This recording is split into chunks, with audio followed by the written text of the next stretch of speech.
Hello, everybody. Welcome to the show, a very special show. This is a special episode of Talking Seahawks with the Hawks Nest or the B&B show.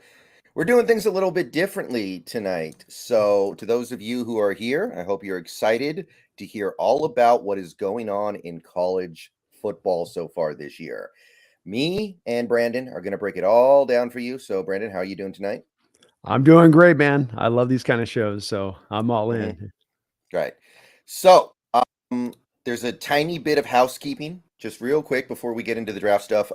Cody Thompson was released earlier today. So we now have an open roster spot that is yet to be filled. We now have 4 receivers active. So maybe bringing in Tavon, maybe. Hmm.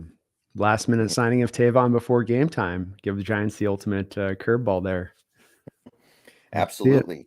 But other than that, everything's kind of as normal. So I think we're just going to kind of get underway here pretty quickly going into this college football stuff. And here's the way this is going to work tonight. The plan is every month, me and Brandon are going to check in and see how the intriguing prospects of the 2023 4 NFL draft are looking for the Seahawks. So you get about a month's worth of data. That's about 4 games for each team most of the time. Good opportunity to see if your priors are being confirmed or maybe if they're being called into question. So I've done a lot of looking into college football stuff so far this year. I know Brandon's been looking into stuff as well. So we're starting to get a little bit of an idea of what's going on here. We don't have the full picture yet, but we're starting to get a picture. Yeah, I think it's good to do this because it from our perspective and looking at it, it gives you that really nice perspective that you don't really get as much, I think, when you go through the prospects, Brendan, at the end and you're trying to compile all the tape at once. You can feel a little bit more of the ebbs of flows as you go through to look at these guys throughout the season, as opposed to trying to kind of cram it all in. And you definitely feel that here as we go through this sort of, I guess, quarter turn of the season with college football. So we're going to keep things to specific positions. Like I'm not going to sit here and spend 20 minutes talking about running backs when are we going to take a running back before the 6th round? Probably not. No, maybe fifth, but nothing before there, I would say. Yeah. Are we going to talk about wide receivers when we already have this incredible selection of wide receivers to choose from as is? I don't think so. Are we going to talk about tackles when our tackle position seems pretty dang solid right now? I don't think so. We're going to keep it to the positions of potential interest, significant interest to the Seahawks. Hmm. I think that Okay. makes the most sense because we want to try to narrow in as well as we can. I'm with you, Ryan. I just can't see the running backs early. Yeah. Later round guys, we'll have time to look at those, but nothing at the top. Yeah. Well, one thing about running backs though, we got to get Frank Gore's kid. He's going to be in the draft this year. We got to get Frank Gore's kid because Frank Gore used to be a problem for us, and I don't need his kid being a problem for us. The only way to prevent that is to make sure he's on our team. I'll say Yeah. that. Oh Lord, can you imagine him going back to San Francisco and having to see the gore on the back of the jersey again, running right up through the A gap all day long? Yeah, yeah. I don't need that. I don't need that. He's I'm not kidding, by the way. Frank Gore's kid is at South Mississippi. I think it's Southern Mississippi. Doing pretty good actually. It seems like so. We should definitely get him to nip that in the bud. Yeah. Well, just keep him away from San Francisco minimum. He can come be our fourth running back on the roster. All right. So let's start the conversation up with everyone's favorite quarterbacks. Everybody loves the quarterback position. Quarterback position's fun. It's sexy, especially this year. It's an incredible crop. And unlike last year, I don't feel like the crop is looking worse with each week that goes by. Last year, a lot of guys just fell and fell and fell. And by the end of the year, you weren't even that interested. This year, I feel like it's the opposite. We're starting to get more guys that look good. Yeah, it's been, and not only I think last year, Brendan, I think you would say too, wouldn't you? Like maybe even the last 2 or 3 years collectively, where guys have at the most maybe just kind of treaded water from where they were the previous season to the year that they were going to go into the draft. And here now along the lines, to your point, I mean, we could, I think, easily come up with a list of a minimum 10 guys who have stepped forward in their game and have looked better. We're not gonna go that deep on it, but we'll get through all those guys eventually through this year. But that's impressive, and it's so good for our Hawks because the thing I go to in my mind is we kind of see the blueprint being reapplied here from the early 2010s, and what made you a championship team is that you might be primed and prepped in the same timeline for getting that quarterback in what could be the second, third round range, maybe even first round, but in that range now. it's all kind of set up right to be able to do that if you want to. Not that it pushes Geno off, but then you have the cheap backup behind that's still very talented that maybe could be your quarterback of the future too. Yeah, and even if you like Geno, Drew Lock is a free agent next Mm-hmm. year. So you might lose him even if you want to keep him. He might say, "No, I got to spread my wings. I got to go Yeah, somewhere that'll give me a chance to start." That's possible. very possible. It's very, very possible. So I think you got to be smart. But plus, it is $4 million a year right now with $3 million of incentives to have Lock on the roster, and so to have that as a third round quarterback, for instance, like you had in the Russell days, that takes that down to like $700,000 on next year's cap. So there's a little bit of savings there too. All right, so quarterback, we're not really going to talk about Caleb Williams because we've already won 2 games, which is probably too many to get Caleb already. So I think we can just cross that one off. Don't Mhm. worry, it's not because we don't think he's awesome. He's awesome. He's having an incredible year. He's doing everything that we wanted him to do. I don't think us not talking about him is an indictment of him. It's just life is too short, right? Yeah, agreed. I just like let's not consider the impossible. Also, we can't really talk about Shitter Sanders because Dion has already said my boy's coming back for another year in college football. Apparently, he can make more money in college football next year than he will, even if he goes #1 overall. It's like I think 10 million next year he can make potentially because Colorado's become such a big brand, and he won't make that money in his first year, even if he's the #1 pick. So there's really no point in him coming out. I got a theory, by the way. What do you think? Dion's gonna have him come back next year, have a good, successful year, right? He'll have the NIL money kicking in Colorado. He'll probably have a really good squad the next year with his kid as a senior. Then whoever the NFL team is that's then drafting Shadur, he'll go to and be the head coach for, right? Mm. Like if he's the #1, he'll say, "Hey, what? Well, it'll be a package deal." I don't know if Dion's thing works in the NFL as well. Like I think that works really well in college. I don't know, man. I think his star is going to be on the rise on this with what he's done with the Colorado program and what he's done there to put. And I know the NIL stuff affects this and all that, but to get them to where they're at now versus where they were as a program, and I mean that they were as a low in a state that program has just been probably in 50 years, legit. Yeah. Oh yeah. And he's dialed it back around in a major way. I think if he came back to back years, remember with this too, it's also he goes out next year and pushes them into top 10, top 5 state of things. I think at that point his star would be bright enough for somebody out there in the NFL to come a call, and especially considering Brendan, coaching options right now aren't exactly what we would call thick across Mm, the league. that's true. That's true. That being said, I do want to ask, what do you think of Shadur as a potential NFL prospect based off what we've seen?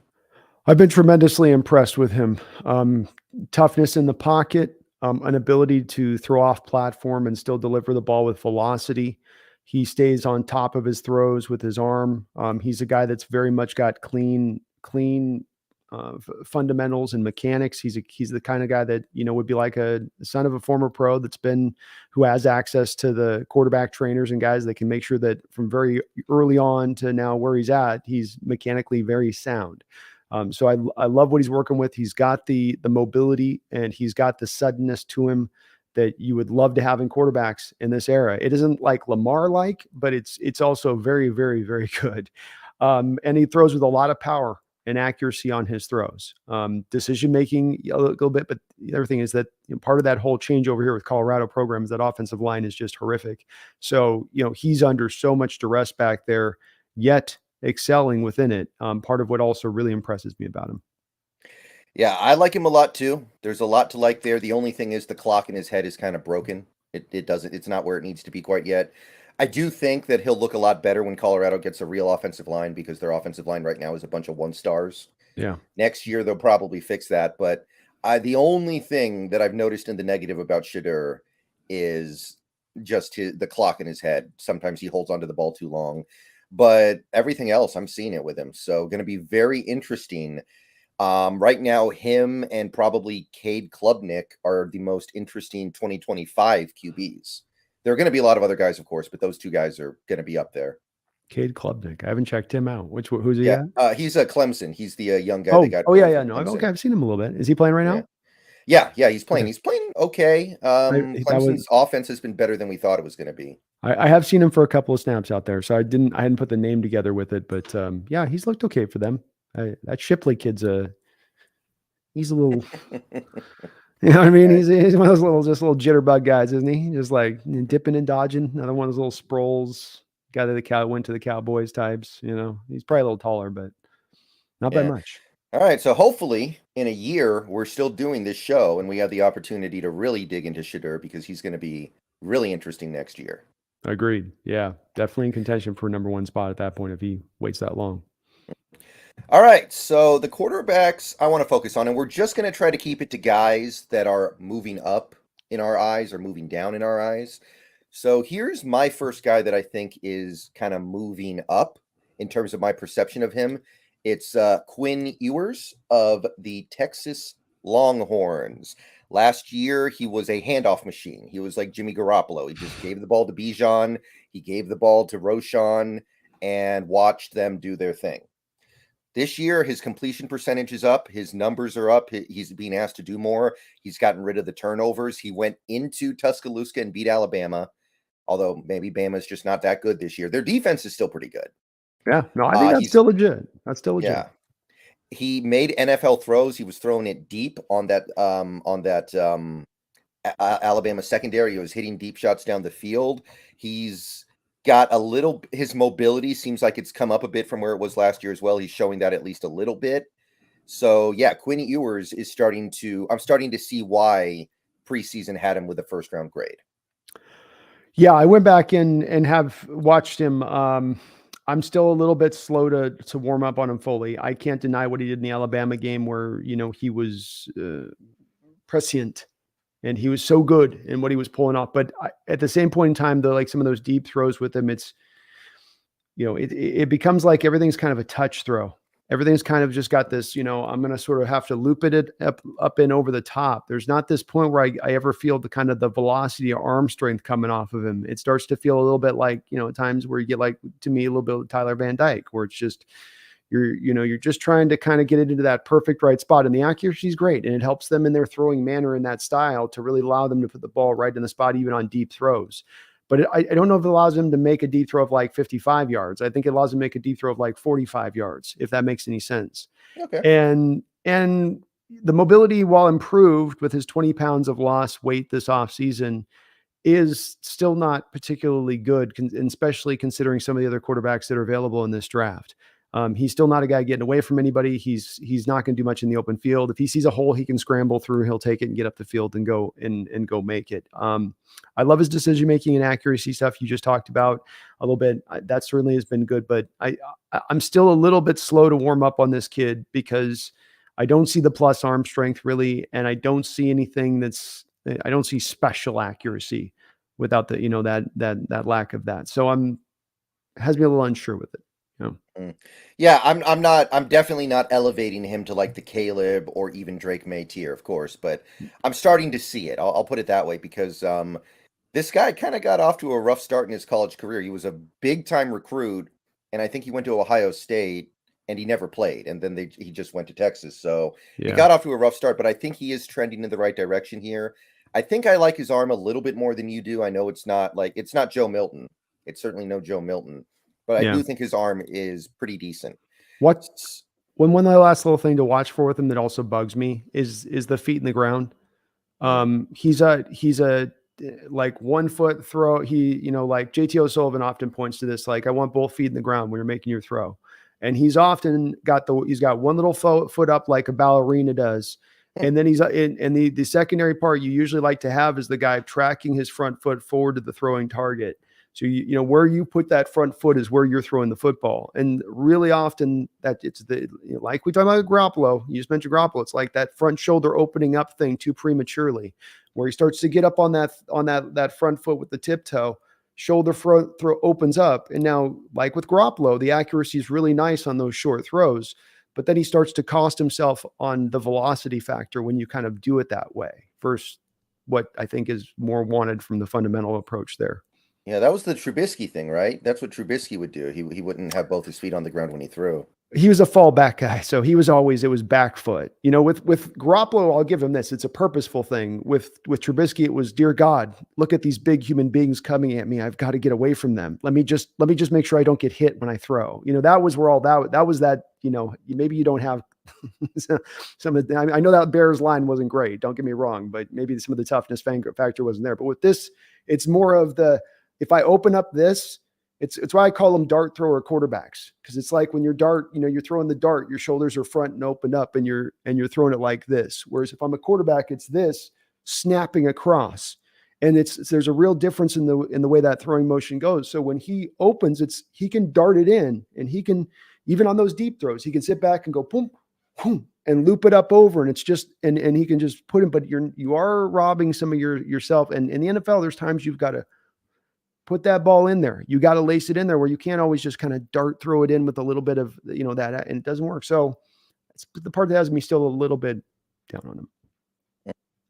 Yeah. I can definitely see that, but for whatever it's worth, we may end up having to talk ourselves into this guy, because apparently Schneider likes him a lot. Are you hearing that? Yeah, I know, you're right. Yeah. I mean, we'll see. I mean, there's no guarantee he'll even be there when we pick. If he keeps playing the way he's playing, he might end up being a top 15 guy, and there's no opportunity to get him. It's very true. It's very true. I think that he's going to be other people will like him a lot too, because he is improving this year. You got to give him that. I will tip him the cap that it is improved this year, but like you said, he was also not coming from a place of Penix in his production last year. He was coming from a place of, handing the ball off to those two NFL running backs that he had in the backfield. Right. Next guy who I feel like has been impressive over the first few games is Riley Leonard of the Duke Blue Devils. So not a big school. And what that actually creates is an interesting effect where you don't play 4 cupcakes to start the season. Like, some of these quarterbacks are just eating against awful teams.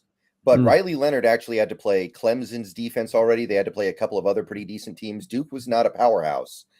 And Riley Leonard, his passing numbers are pretty good. He's been efficient, not really explosive, but he's also really emerged as a great dual threat. He may run for 1,000 yards this year. He's doing a lot of work on the ground, and Duke is undefeated, and their offense is a big reason why. Granted, he's supported by a really good rushing attack. Duke is running the ball great, just even outside of what Riley Leonard's doing, but I'm kind of liking what I'm seeing from the Duke guy. I do too, man. I really do too. I think I got a first little bit of snapshot with Bobo, working with him before Bobo transferred over to UCLA. I think he was there for a little bit back there. Accurate, good size. In fact, I think you can find a lot of similarities between Riley Leonard and Drake May with the old Duke UNC thing, which is kind of funny, with college football. Those guys have a lot of similarities in their skill set. And that opening win out there against Clemson with that defense that's just locked, stocked, and loaded to gills with NFL talent across the board. We can maybe say it's about performance issues with some of the guys out there with Clemson lately in that defensive talent. But nonetheless, that was not a win that was coming easy to him. I think you mentioned that Clemson kid that's starting for quarterback now there, and watching that game was one of the funner college games to watch so far. And they're just going back and forth and going right down to the wire. And that kid happened to make plays and make throws and gutsiness and using his legs when he needed to use his legs, smart decision-making across the board, has size, NFL arm, it would appear at first kind of view of things. And as you say as well, he's had to go against some pretty tough competition. We got Northwestern, UConn, and that's much different than, like you say, the cupcake factor, which does come in. A lot of these college programs have frosting all over their face right now after the first 3 weeks. Oh yeah. There's no Tennessee Chattanoogas. There's no Western Sun, Lafayette, Mississippi, Alabama. yeah, exactly.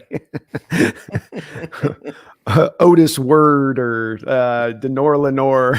or the So I'm liking what Riley Leonard's doing here. He is starting to show up in the first round of some mocks. Overall, though, he's still considered to be like a second or third rounder. I'm wondering if he can push himself up here and become one of those top 5 QBs in this draft. I think he's going to test really well. I know that, May has maybe had a little bit of a softening / kind of been right where he's been. Some people are having a little bit of a downturn on him, but I think with both those two guys, they're going to test good. They're going to have good size, good weight numbers. They're going to throw the ball well at the combine. They're going to run really fast for their size. And I think that's really going to help them when we go through that draft valuation process, when we talk about the thing that can push him, just nuzzle him up over into the first round discussion. But I think he's also, earning it with how he's shown so far. And he's not just I think he's been there now a couple years and going. So he's had a little bit of time back there to roll. So yeah, Yeah, I think he's it's been their starter for this is now his third year, right. and his numbers have drastically, although he barely played in 2021. He was like I think he was the guy who came off the bench and like ran gadget stuff because he was a good runner. And he's developed into a full-blown NFL quarterback, I think, really well. Yeah, I think he's got the looks and the makings of it at least. I don't see a like top end first round thing, and I still would say that a guy like for me, Penix on all these guys is still a higher guy I would put hold than these guys. But maybe the back end of the first round kind of guy right now is certainly I think again Riley he's in contention for that. Okay, so real quick here, we got super chat. DJ Jimenez Jr. Thank you for the 4.99. We need another long snapper. JK, you guys do great work. Keep it up. Well, thank you, DJ. Can never have too many long snappers, DJ. Yeah. Shout out to Chris Stoll, by the way. No bad Yeah. snaps, no problems, no nothing so far. Yeah. How about that? That's big. I mean, that's something you gotta sometimes that can be a rocky road if you lose one guy. You don't appreciate them until they're gone. Right. Okay, third guy I want to talk about here is a guy we did not even mention a month ago. He was not even on our watch list, and he's promoted himself to the watch list by playing pretty impressively through 4 games. It's Jaden Daniels of LSU. He's kind of motored into the Heisman conversation. I don't think anybody's beating Caleb, but if somebody would, this guy's off to a great start, along with a guy like Penix. 12 touchdowns, 1,300 yards, 73% completion almost. He's running the ball effectively as well. He uses his legs. Great dual threat quarterback. I doubted before the season started that he was going to be an NFL kind of quarterback because there's a difference, right? There are guys who are just going to be really good in college, but they get to the NFL and they can't hack it. I still think he's a little bit small, but he's got a real NFL arm. He's hitting some deep shots. He's taking shots down the field, starting to show that he does at least have maybe an NFL arm. So there's something here. I don't know if I love it, but I certainly like it more than I did before the season started. Agreed. I think that's a pretty fair assessment and about the same place that I find myself on him in full. I do think he's gained a little bit of weight as he needed to because this was the guy, folks, last year who Jalen Carter lifted up with one arm and then lifted his other arm up triumphantly with the number 1. So he's not that wasn't the heaviest of sandbags out there necessarily. And so he's come back with a little bit more weight. He does have a pretty nice little snappy delivery. And I think that what thing that stood out to me this year, and I think you were intimating about it a little bit, which was the improved arm strength. There is a little bit more velocity, it seems like, on his throws this year. He is in a bit more of that offense that's along the line of highly just get the ball out of the guy's hands. It feels like, really not a lot even when he's making the deep throws, it's almost like a deep throw and a 3-step drop. You just about feel like in the way that the offense runs with that kind of speed and quickness, it always just trying to just get out.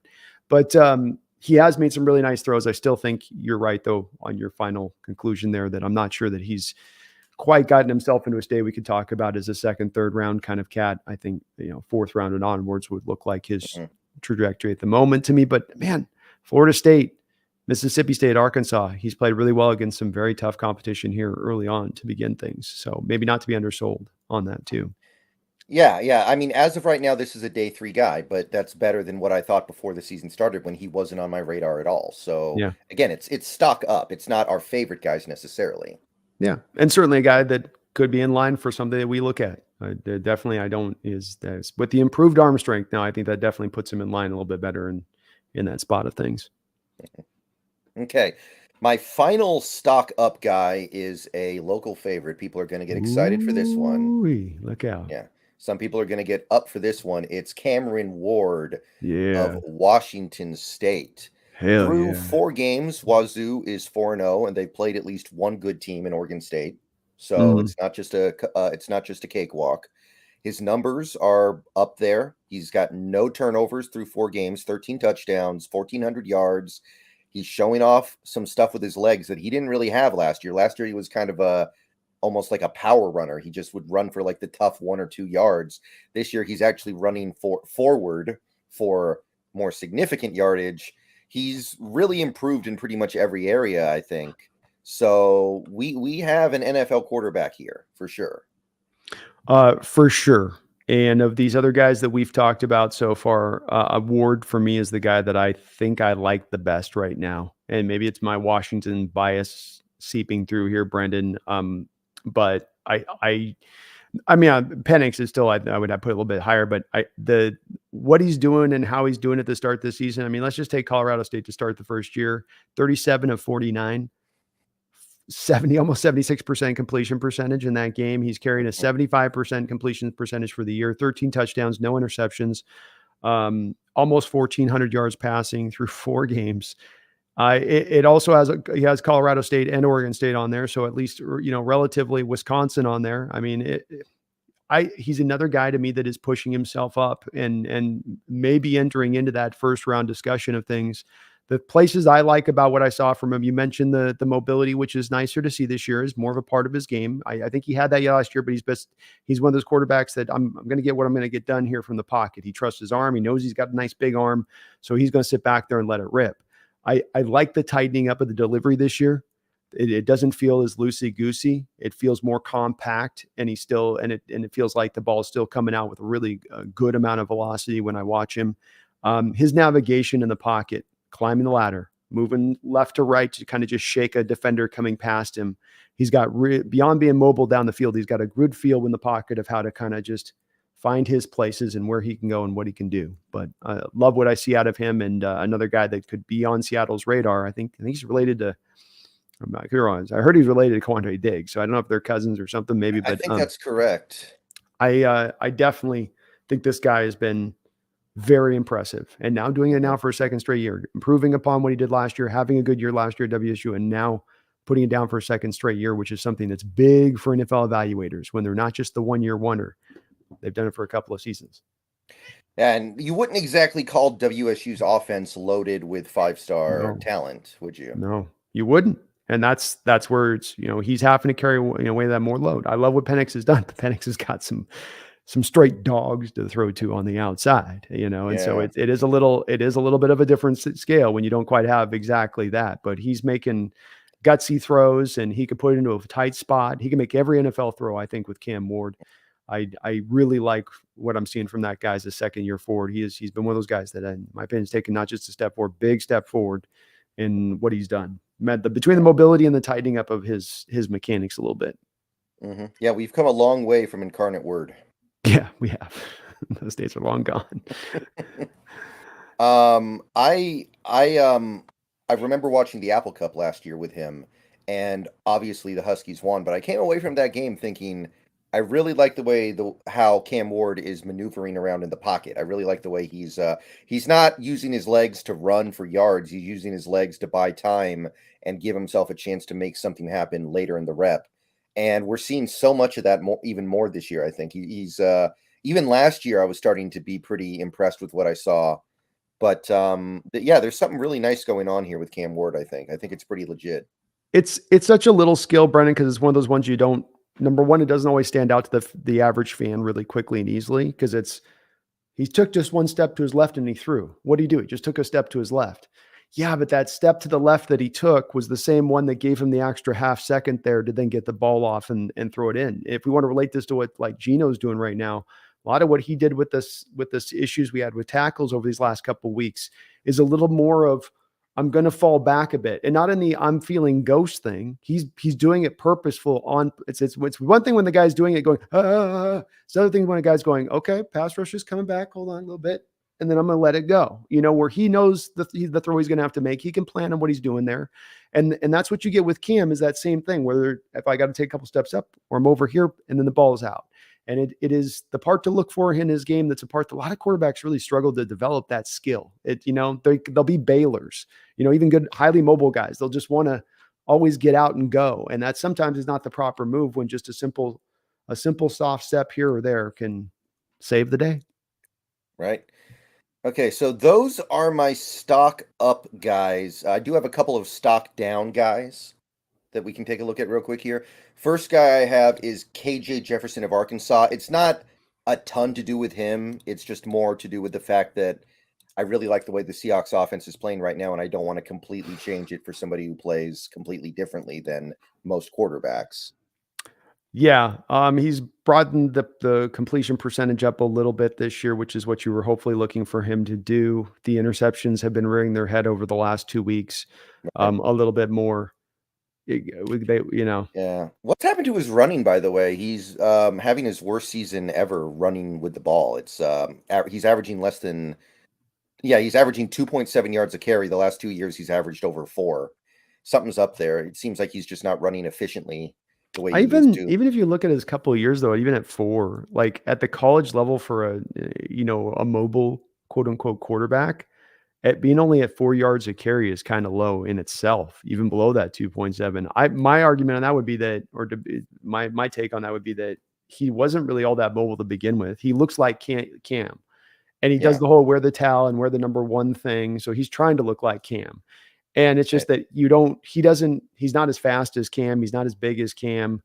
Doesn't have as good an arm and Cam didn't have that good an arm, but like he's got all the inaccuracy stuff without the arm strength at times. And yeah, you're right. You'd have to probably change your offense around to make it accommodate this kid. Yeah.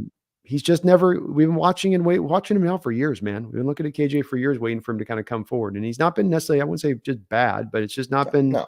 for a guy now going into that third year stretch here where you've started some years now. Like you should be kind of mastering now. And he's got West Carolina and Kent State on the schedule right now with where he is statistically. So yeah, Right. I'm a little down on him too as well. Mhm. But I think we've kind of always been there a little bit with him.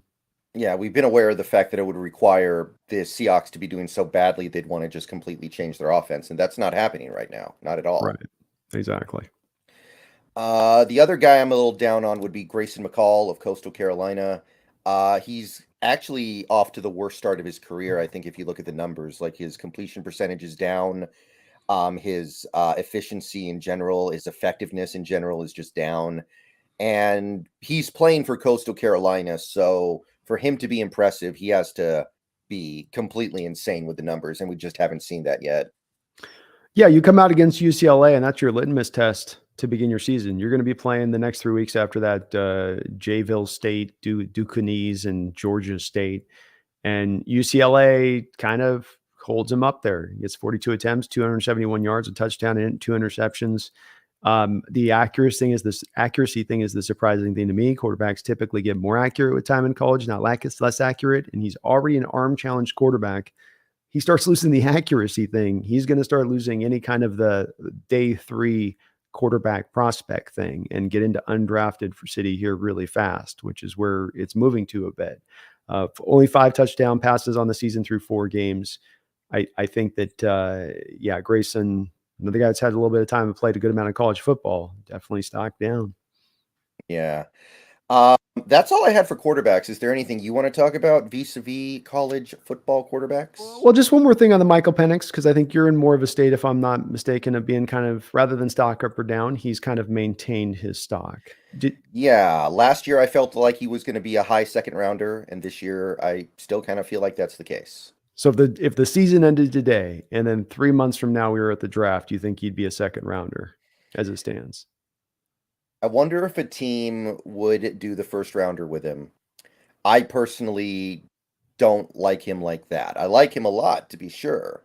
There's a lot to like with him, but I do have some reservations that make me not so sure that in this class I need to be spending a first round pick on Penix. I'm interested in that because I see when I watch the tape on him a little bit this year of improved. I see a smidge more improved arm strength this year. I don't Mhm. think necessarily he's taken some hugely physically forward, but that it does look like there's a little bit more pop on some of his throws.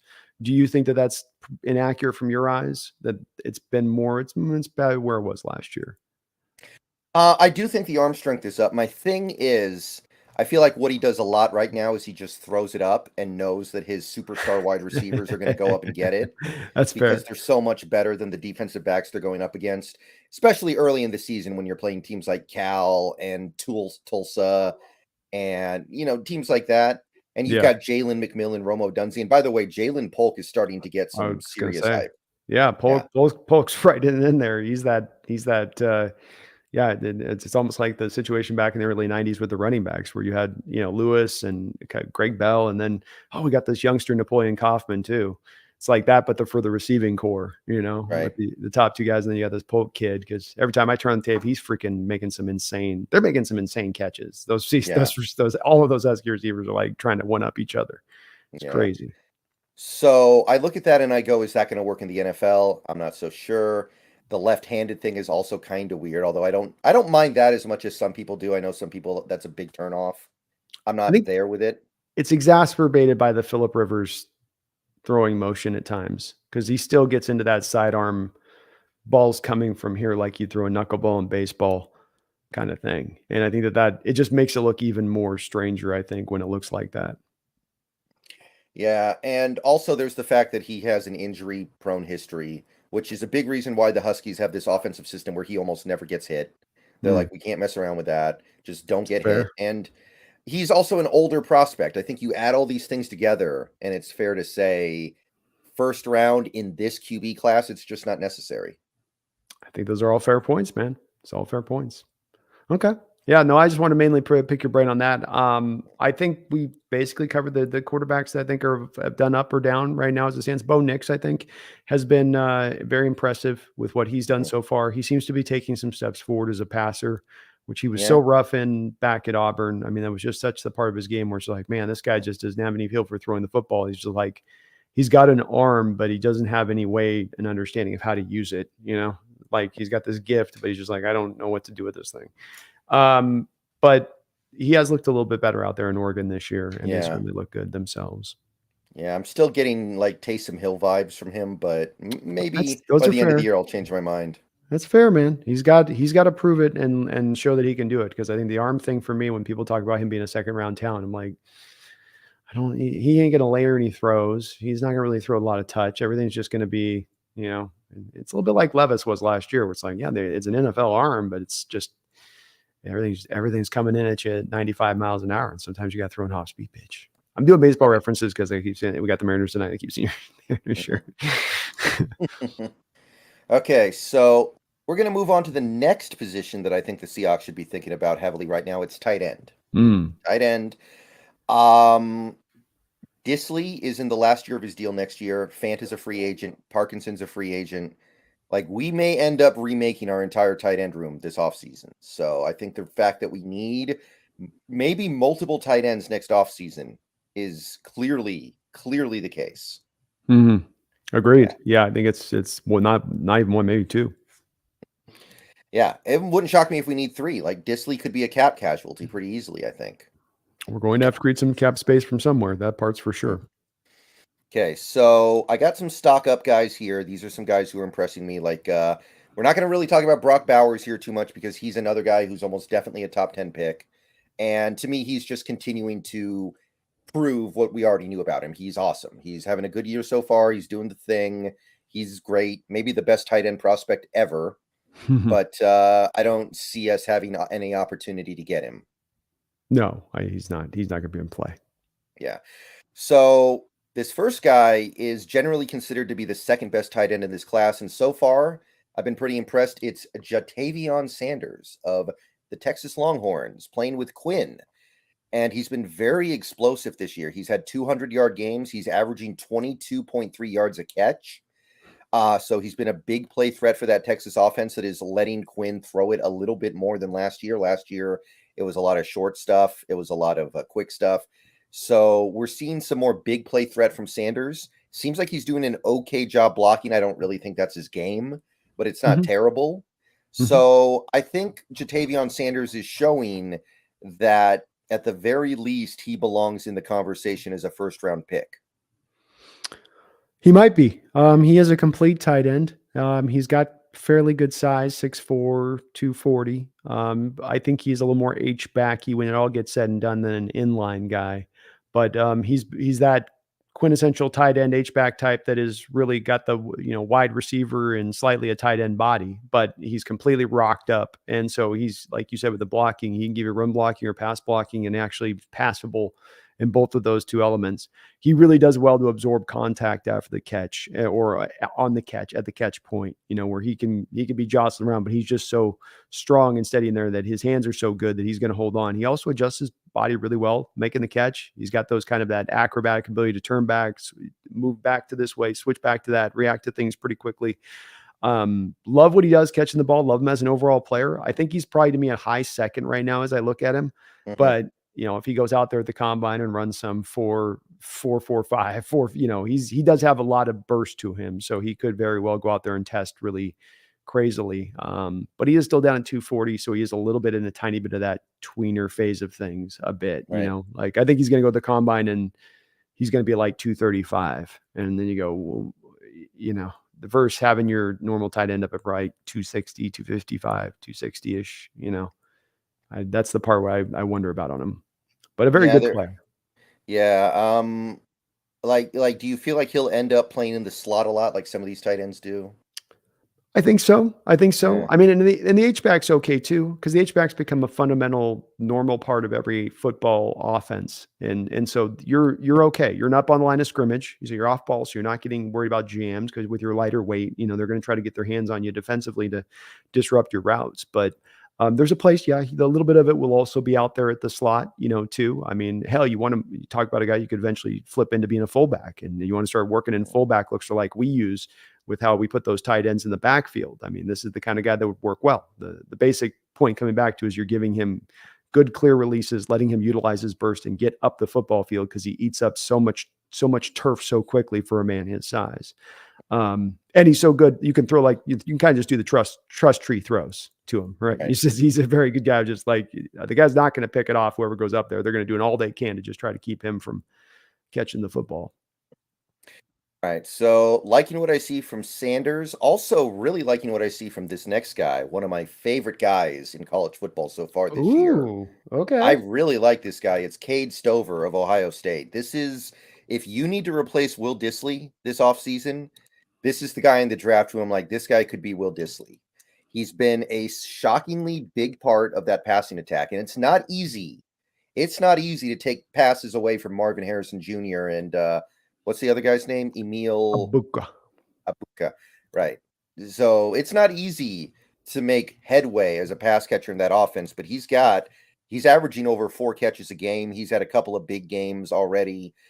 And he's one of the few guys in this class who stands out to me in any way as a blocker.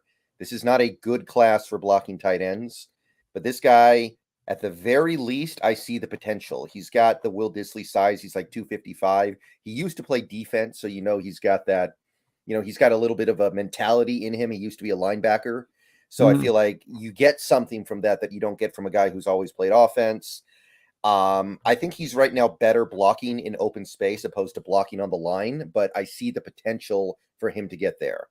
So I really like Cade Stover so far. Yeah, I overall was I liked his tape. I probably wasn't as overwhelmed as or not overwhelmed, but blown away. I do look at him more in a middle territory, tight end I think 4th round onwards as I look at him just on the first onset. There obviously I'd like to have more of a view of him. I don't think he's necessarily quick off the line, but he does get up to speed pretty quickly. So he does get the space eaten up fast, which is nice. I think he's really good at the catch point. He's got a weird just knack finding spaces, getting open. He just got for a guy that's been transfer over to that position, Brendan. It's his ability to kind of navigate through coverages and locate those little cracks where he gives his quarterback. I think that's how he gets targeted so much. Is he just finds the crack open to where the quarterback's like, oh, there's my open guy right there. And he's got an innate way of finding it. I also agree with you on the blocking side of it. I think that he is overall a really good blocker and that's going to be a plus component he brings. More of an inline guy than the guy we just talked about, though this guy could do a little bit of H-back stuff. I think where I ding him a little bit is the quickness, speed, athleticism. This is a guy to me that's not necessarily going to test tremendously well. Maybe on that Ohio State track, he'll run a 4.46 or something, but I think he looks to me more 4.7 ish. And which, I mean, you mentioned Will Absolutely. Dissly. Dissly was not the fastest guy either, right? I Wasn't he think Disley something? was 4.8. Disley Yeah. was So like Disley's really 4. So slow. it's not a down thing to say or put him in his place. And Disley himself was a 5th round pick with that, Yeah. skill set. So it's just where I kind of see him at the moment, but I do like him. He's a complete player. He's going to make the catch. I don't think he gives you much yak after the catch. I think he gets chopped down for as big a guy as he is. I saw a lot of his tape where he's just getting chopped down very quickly by guys. He hurdled one. If he can learn to do that hurdle move more, he'll be tough to bring down, because he fights after the catch, but those guys just have a way of him not being, they come up and he's thinking they're going to take him head on, and they just take him right out from underneath his legs. And you're like, buddy, that's their only move they're attacking you with. He did it in one of the highlights I saw where he jumped over the top, but he doesn't have a lot of vert. That's the problem too. He's just not. Yeah. Again, I think the Will Dissly comp is very solid. I think that makes a lot of sense. Dissly is actually showing that he knows how to break tackles a little bit, but in other areas, I think there's a very similar player in here. Yeah, I'd agree. I think Dissly. I liked a little bit more as a blocker. I liked more as a yak, and a little bit more on the catch radius. Like Dissly can reach out and take a ball that's out up here. A lot of the catches with this guy are up on the body, but the comp's still good. The comp is still a good one, more than it's not. Well, Dissly caught like 4 passes in his college career. It's true. If you remember, he was playing on defense, and he just never caught the ball at UW. I think his first game in Seattle, he had more receiving yards than he had his entire career or something. It was weird. Yeah, Crazy. I agree. It was strange. Okay, so these next 2 guys are guys that I didn't even mention when we did this show a month ago. So these guys are kind of popping up on my radar new. First guy is Ben Sinnott of the Kansas State Wildcats. They've actually had a pretty effective offense so far this year, and Ben Sinnott has kind of emerged as the top receiving option on that team. He's on pace for like 800-yard season, and also he's doing some fullback stuff, so he is that kind of player. He lines up at fullback occasionally for them. Little undersized for maybe doing that in the NFL. I think he's 245 right now, so he might slim up and get to 240 by the time he gets to the NFL, but who knows? Maybe he doesn't.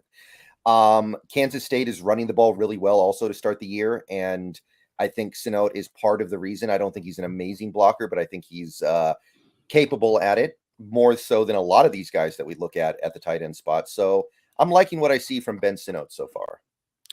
Yeah, I think he's kind of similar to Jatavian in certain respects. They're different kinds of players in what they do, but in kind of what he does at his best, being that at the catch point, they are going to win a lot of times. They're going to, if a ball's in there and it's tight and they got a guy hanging off them or they've got contact hitting them, they will find a way to still make the grab in a kind of a special fashion from what you normally see from tight ends.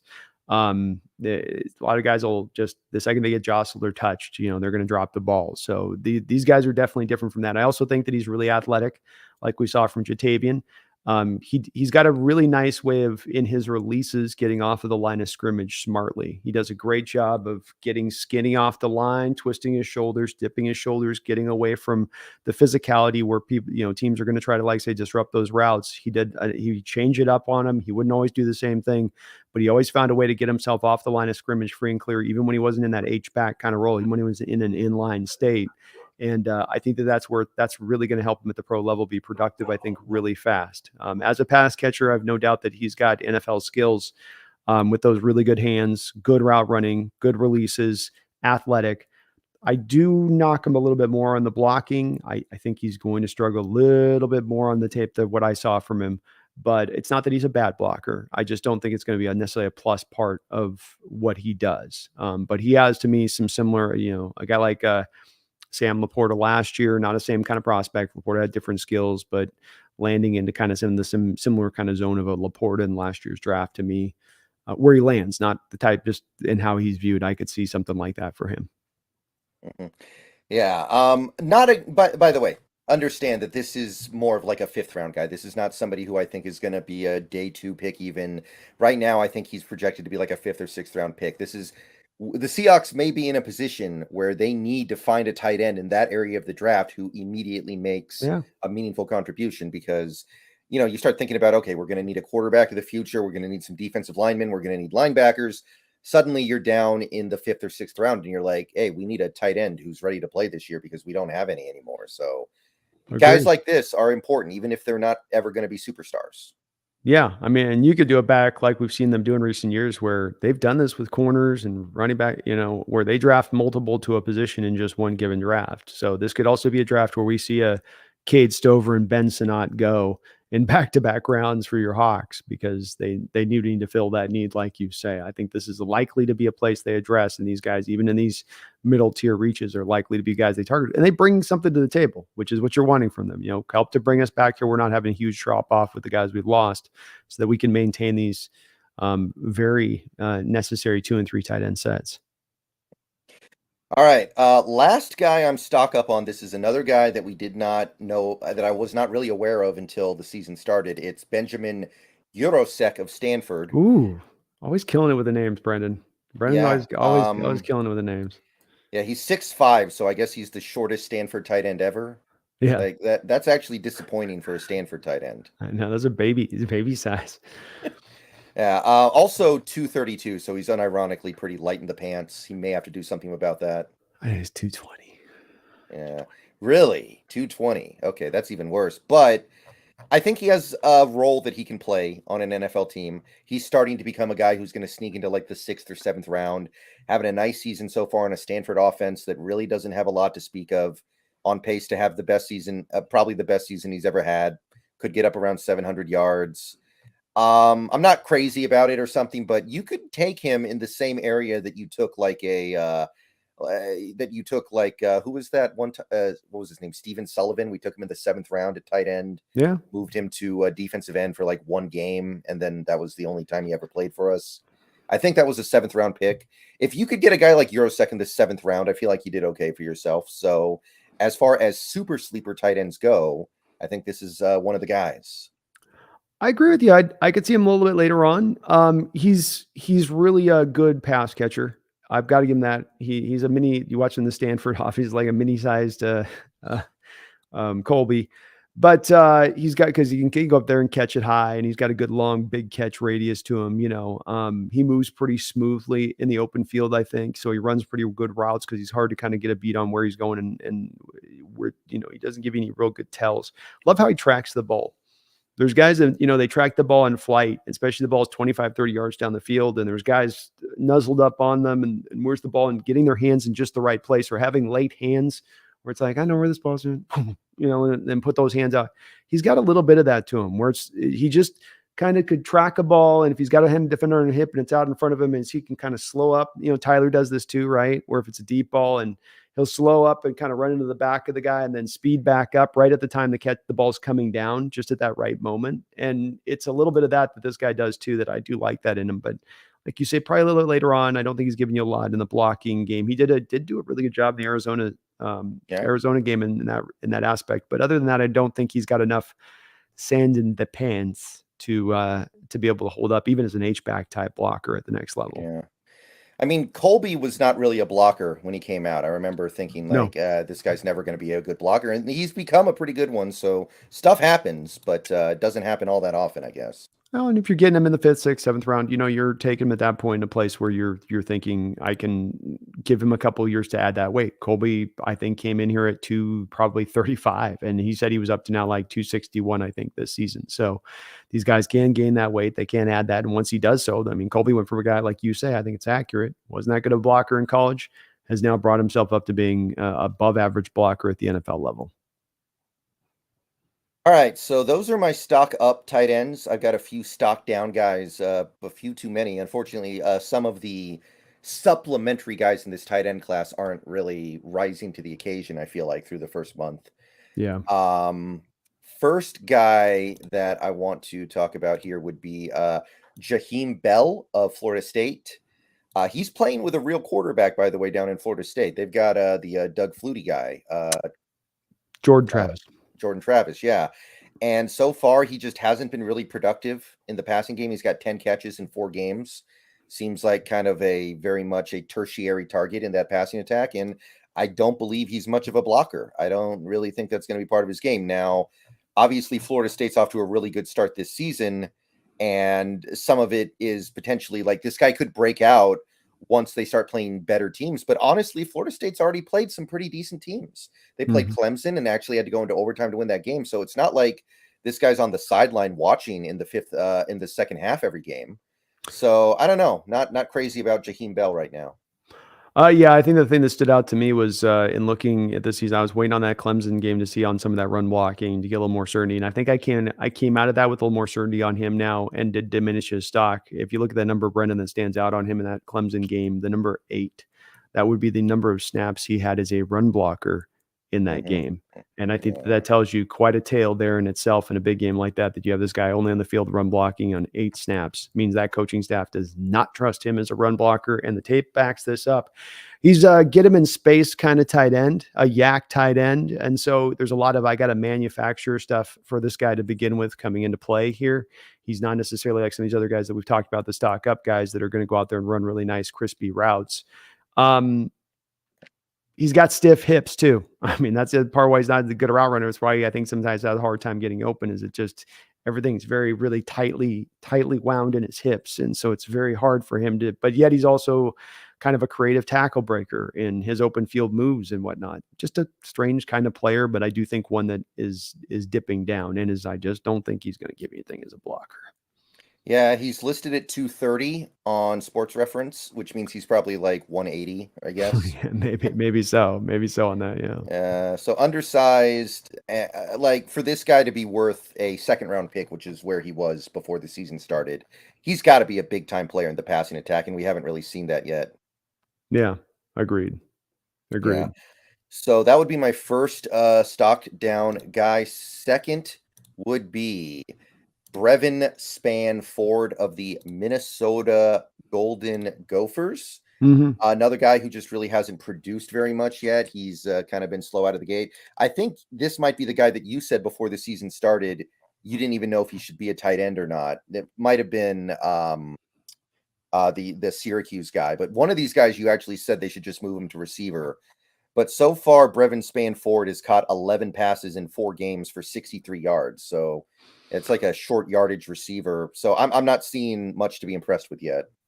No, and I think it was the Syracuse guy on that. This guy's just a guy I watched a lot of tape last year. We thought he was going to be in the draft, and he had some skills to him. He's got the NFL size to him, and which is nice. I mean, and some legitimate weight to him. But this year, there's just been a complete lack of explosiveness to his game. I mean, just does not separate, and that's why you say I think the catch what, 4 or 5 yards a catch or whatever he's at is so low, is that he just isn't there. The ball skills have been missing, and then even worse, I was watching tape a couple of nights ago on him in the Nebraska game, and he breaks inside, and there were a lot of defenders around him, granted, but the quarterback throws kind of a dot, and he stops his route. And if he continued the route, he was going to have a catch on an in-cutting route, and he just stopped it. And it's a little bit, you watch him as a blocker, there's not a lot of fire, there's not a lot of grit in there, and that for being a guy the size he is, I find him to be pretty unimpressive at this point, and certainly a 5th round guy onward. Right. And my third and final guy who has kind of disappointed me so far this year at the tight end spot would be Bryson Nesbitt of the UNC Tar Heels. This is a guy who's also playing with a very credible quarterback. This guy's playing with Drake May. Mhm. And UNC's gotten in some tough games already this year. They're not just blowing everybody out by 50 points. They're playing real teams. They're getting into fights. So he's had opportunities, and so far, we've got 10 catches for 88 yards in 4 games. I think this is another guy who's not going to be much of a blocker. So you got to be one special pass catcher. So I'm not crazy about what I'm seeing from him so far. There's still time for him to turn it around. I like what he did last year, but right now, Yeah, I have not much more to add than you do on this. He's certainly got good size. He's big and smooth as a route runner. He can really take people out up the seam, especially when he's good coming into the season. But he's not done any of that this year. No, nothing from you. You don't get anything from him as a run blocker. Kind of slight for the position, in my opinion. Listed to 235, probably 227. I don't as well see a guy that's developed through. all right. So that's what I had for tight ends. Anything that you would like to maybe toss out there? Anything that you've noticed across college football?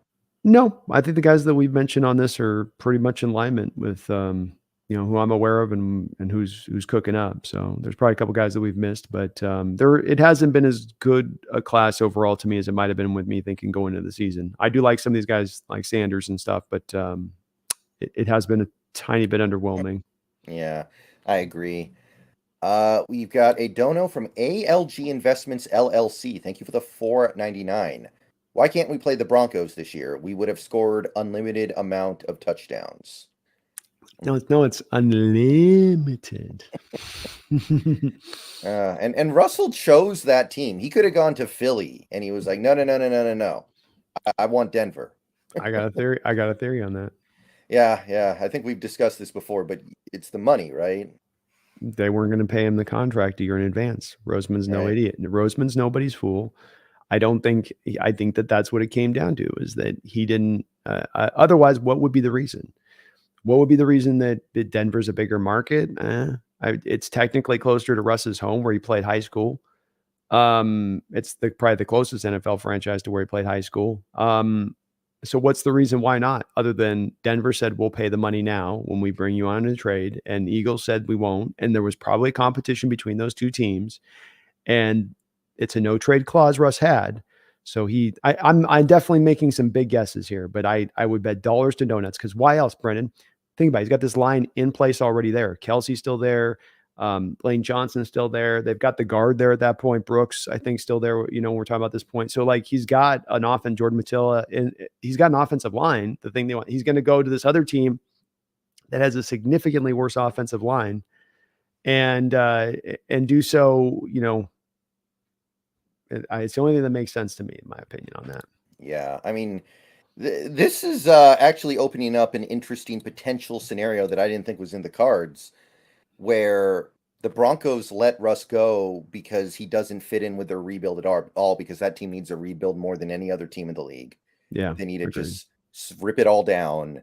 But he's still playing well enough to where there's a chance there's a team might say, hey, come here, we'll let you be the starter, and we'll see if we can get anything out of it. Like, I thought that the path was either he gets it going in Denver to where they keep him, or he has to retire. But now there's like this path in the middle where he's not good enough to make Denver a worthwhile team, but he's good enough to some team out there goes, hey, that's what we need. A team like, I don't know, the Raiders.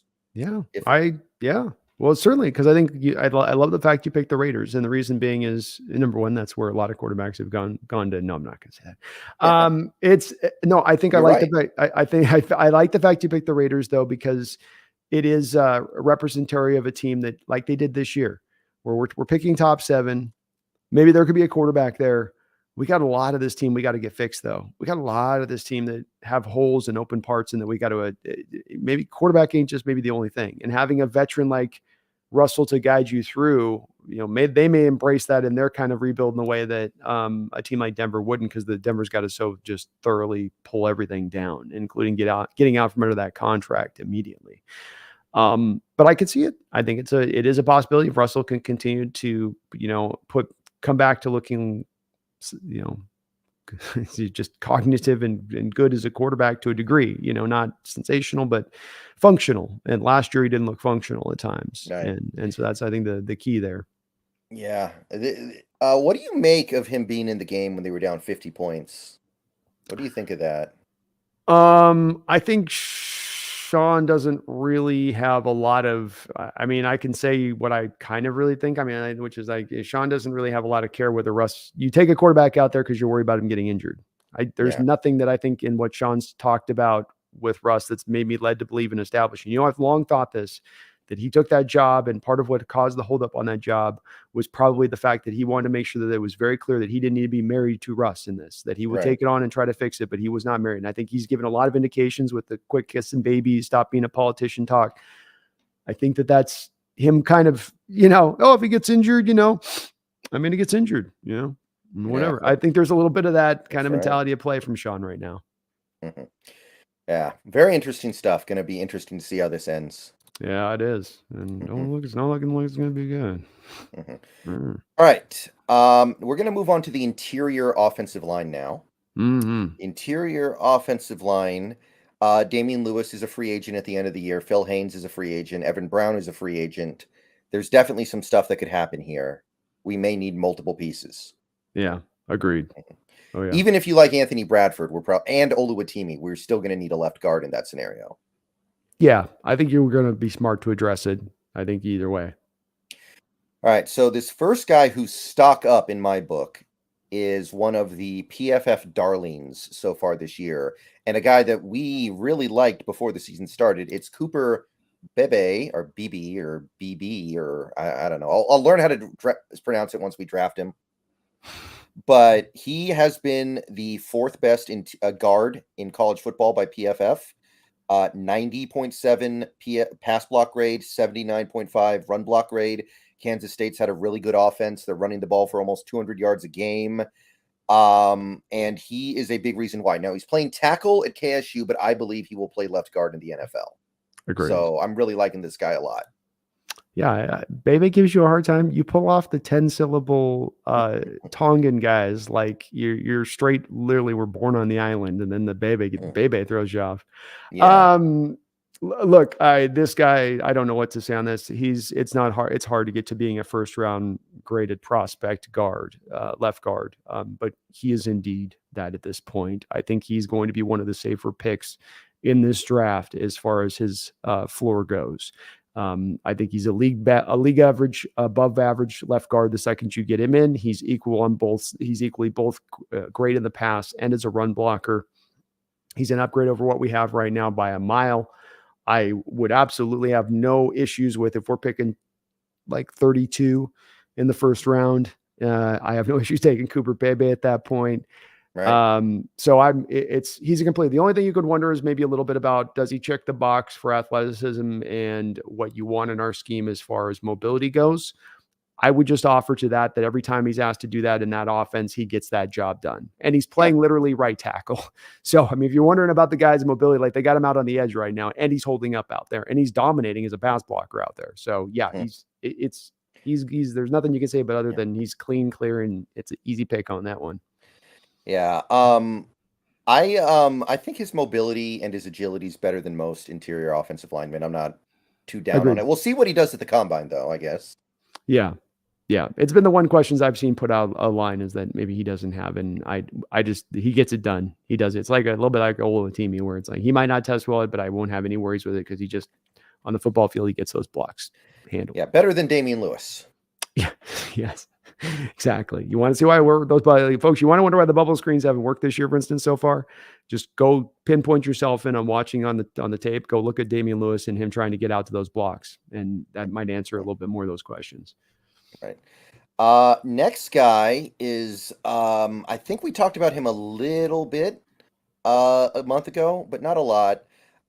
This guy's also playing tackle right now. He's at Arizona. It's Jordan Morgan, also graded pretty well by PFF. Excellent pass protector, decent run blocker. So I think he's starting to kind of move into like that late day 2, early day 3 area of the draft, but he has a chance to ascend to a solid day 2 guy, and I like him. Yeah, I think he could be a little bit like the Matt Bergeron of this draft. Remember last year, the Syracuse tackle it wasn't exciting, but eventually found his way into the second round, I think, and it probably ends up playing the pros 5 to 8 years. Never going to be probably very great, but just solid. And as a pass protector, he's really good. Outstanding kick step, fluid as hell out there. He can move with any edge rusher, it would seem like at times, with his real light feet. I think the power kind of comes and goes. His run blocking comes and goes. I don't know if he's a real mauler kind of guy in there. I think you've got to keep him at left tackle. I don't think you put him inside. He's going to have enough of that ferocity to him to go in there and really, throw guys around on that inside. That's my worry with him a bit, is that you got to have a bit. It's one thing to have the mobility, but then if you just aren't really a guy to take a guy and be able to drive him off, and that's where he doesn't do enough of that consistently for me on the tape. But he does have skill, and I agree with your assessment. I think he does end up still. It's modern NFL. It's about how you pass protect, and I mean, that's enough to carry the day for you. So yeah, I think he could cut it at left guard, where you're dealing more with more agile 3 techs most of the time.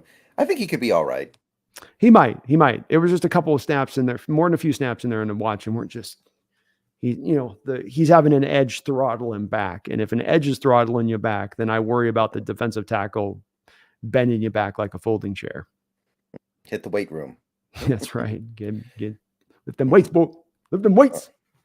All right, my third interior offensive line guy who I think is moving in the right direction is another Duke guy. Mhm. Duke is turning into a football powerhouse. What is going on? Mhm. What's going on, man? This I is don't not know, right. man. That education, that's what's going on. They're trying to come away with that diploma. Yeah. Graham Barton of Duke. So this guy is leading the way for a Duke offense that has run the ball all over everybody they played, including the almighty Clemson Tigers. He is playing tackle for Duke right now, just to make that clear. He's another one of these guys who I think would be an okay tackle, but you bump him inside, you cover up for some of his weaknesses a little bit, and I think he can be even better. He's got a great pass block grade. Run block rate isn't great, but I don't know if I buy that. Watching it, I feel like he's actually doing really well run blocking. And this guy's rapidly becoming a first round pick on some big boards. Mhm. I don't know if that's going to hold if he does have to move to guard at the NFL level, but he's going to be around there, I think. Agreed. I think your assessment on it is where I stand on it as well, where including what you said about the run blocking, where the grades haven't been good necessarily for him in the run blocking, but the tape actually looks better for me with him doing that. And he is doing it out left tackle. And I think I can see the transition in more to left guard because he's got more of a guard body and he really wins with leverage. So I think the transition to left guard and to get into the leverage win wars, he's going to do that just fine. Like how he moves in space. Sometimes he doesn't keep his feet all the time like I'd like, and that's the part that gets me a little worried with him. But overall, top-notch prospect. I'd probably still keep him in a place of more of second-round place, but he does offer to you that versatility of maybe he can play between left tackle, left guard, and right tackle with that with what he's done so far, and so that does maybe improve his draft stock just a little bit. But he's really balanced and pass pro. He's got some really good power and strength in his initial hands. And I think he's a guy that I could see definitely still going on the rise.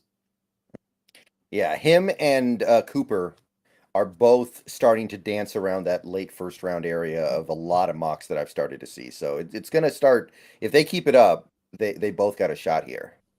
It makes sense. Usually you see one or two guys that go in the back of the first round somewhere in that range. So it makes sense as to where that'll play out, as well. And by the way, I mean, Graham Barton and Riley Leonard. Have you seen any more Duke?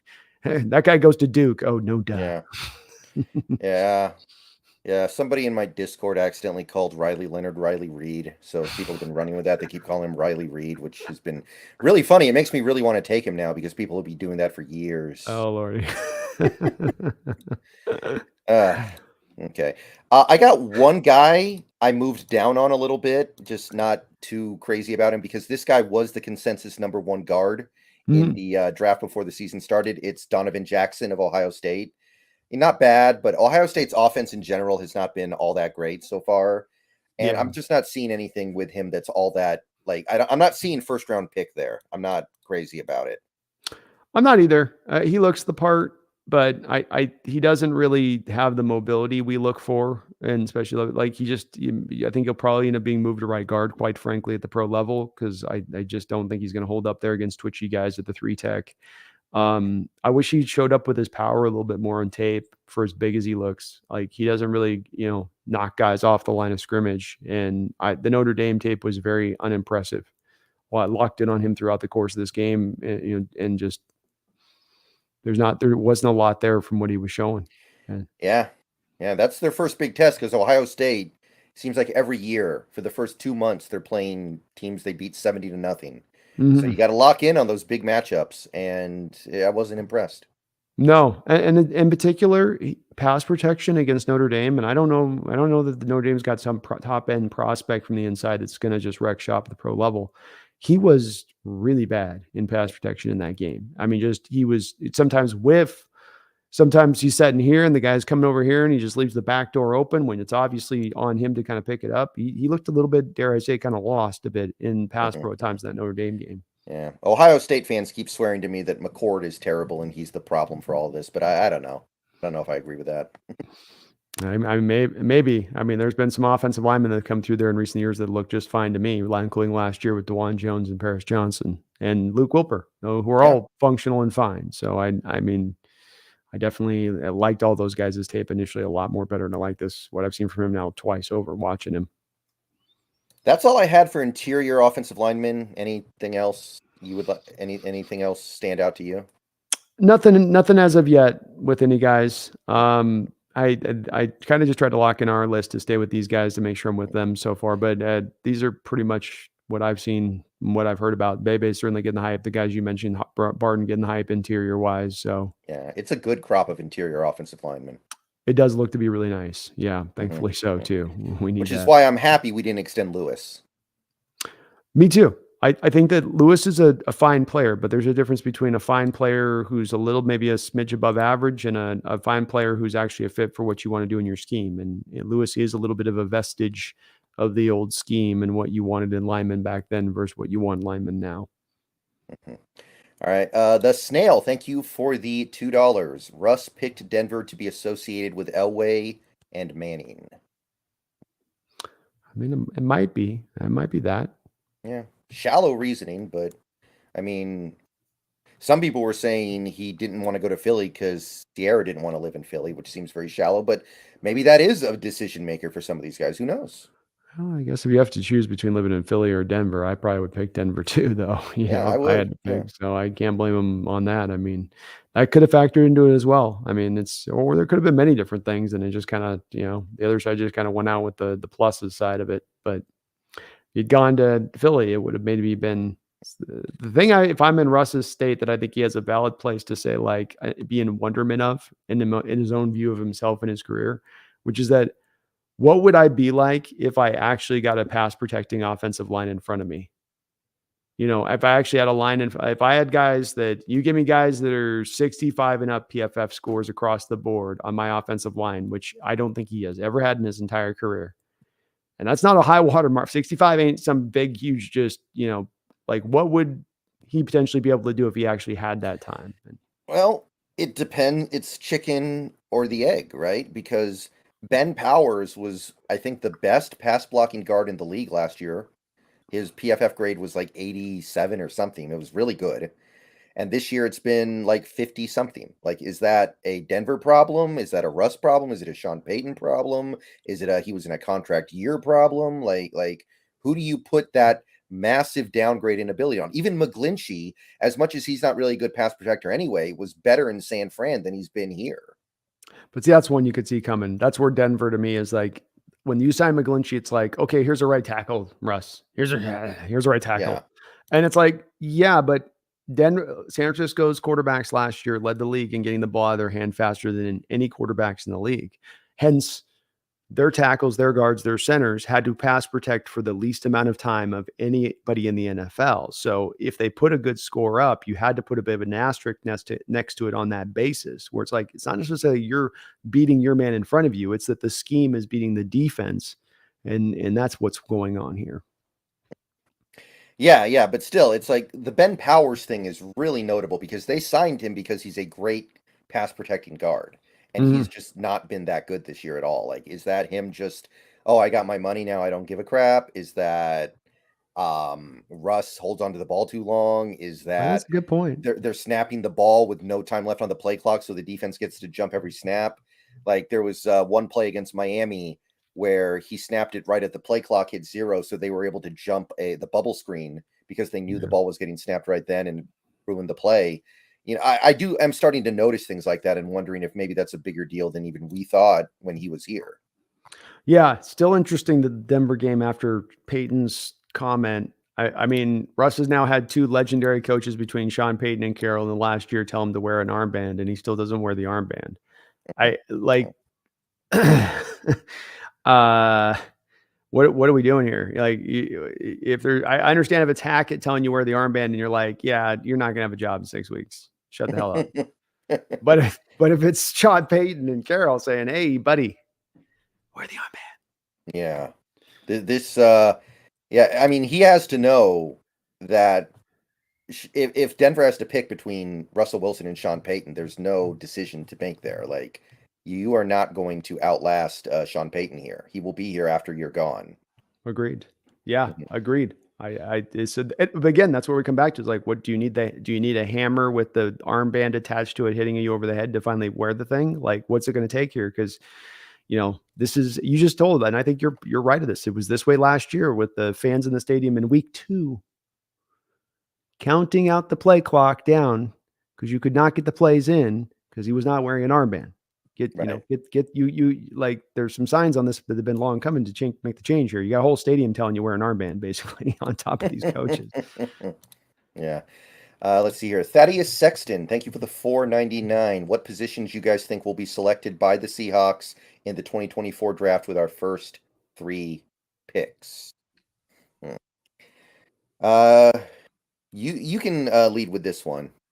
I actually think that they're going to lean into value here first, Thaddeus. And that does mean that I think that there is going to be a willingness here to really lean onto their board like they have the last 2 years, first years prior to that, and saying, who's the number 1 guy on our board? I mean, this is what Thaddeus led you to draft Charbonnet in the second round after you took Walker last year in the second round. This was what caused you to take Derek Hall when you already had Uchenna Nwosu on the roster. And by the way, when you drafted him, you knew that you were going to sign Uchenna Nwosu, I'm guessing at that time, to a contract extension that happened not a couple months to a month and a half later.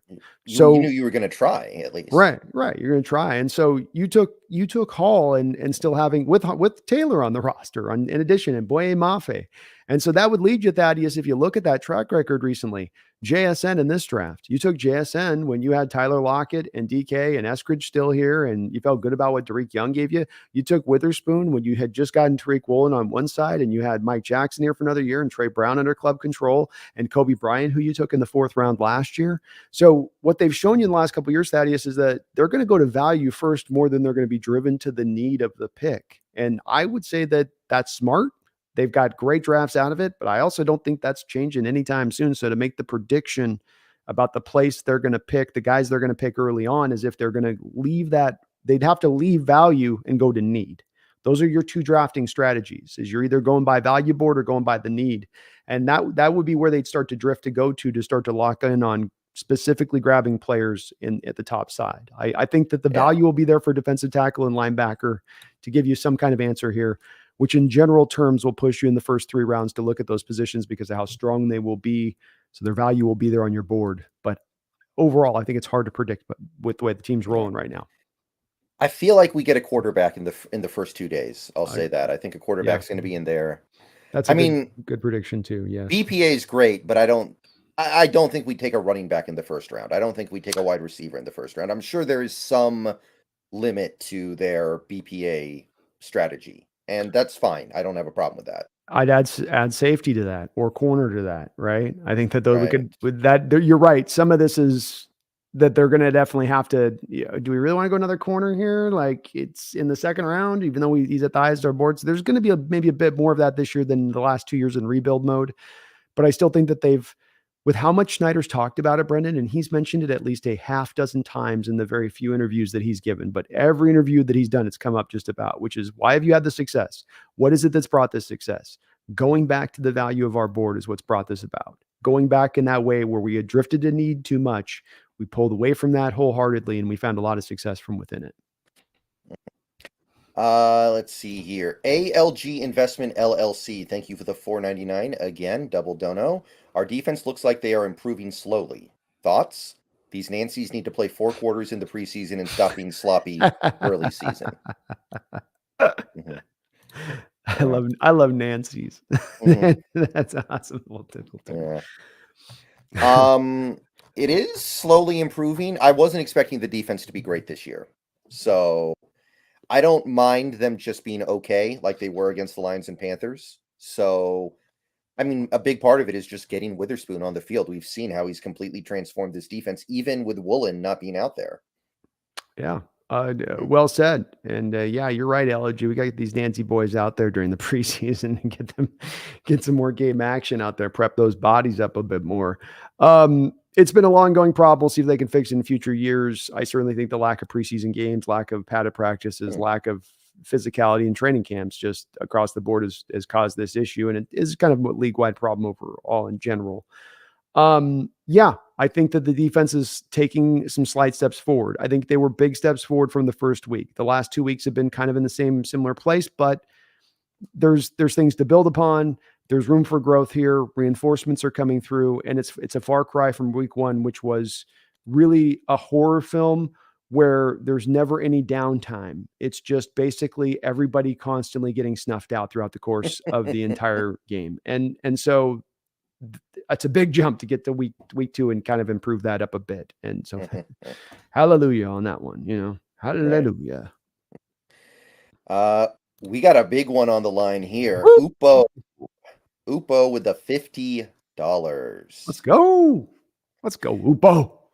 That's why Kyle Shanahan is a genius. Low paid QB, mediocre O line guys requires a QB with an average arm and quick reading. Your money can go to defense, and you need guys that run and yards after the catch, after short catches. Debo, McCaffrey, Kittle, and Ayuk.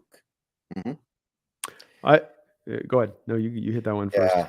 I was pretty sad when Shanahan got extended last week. I was kind of hoping that there would be some maybe like a 9 or 8 win season this year because of all the stuff going on over there, and then maybe the Niners would panic and just clean house. Which, Mm-hmm. to be clear, I think would be a very stupid move. I think it would be very, very stupid to fire Shanahan. But I was hoping maybe the funny stuff that was happening there this year would cause it. But no. No, he looks like he's going to be there for I was hoping the same thing because I think he is a very good coach, and I think that though they're not a perfect front office, they make way more decisions than they make wrong. And I think Upo's comment here about at the forefront of what they do most right, which is that you have a plan, you bring your talent in to fit into the exact plan. It's not a general plan, it's not a broad strokes plan. Like Upo kind of says here, Brendan.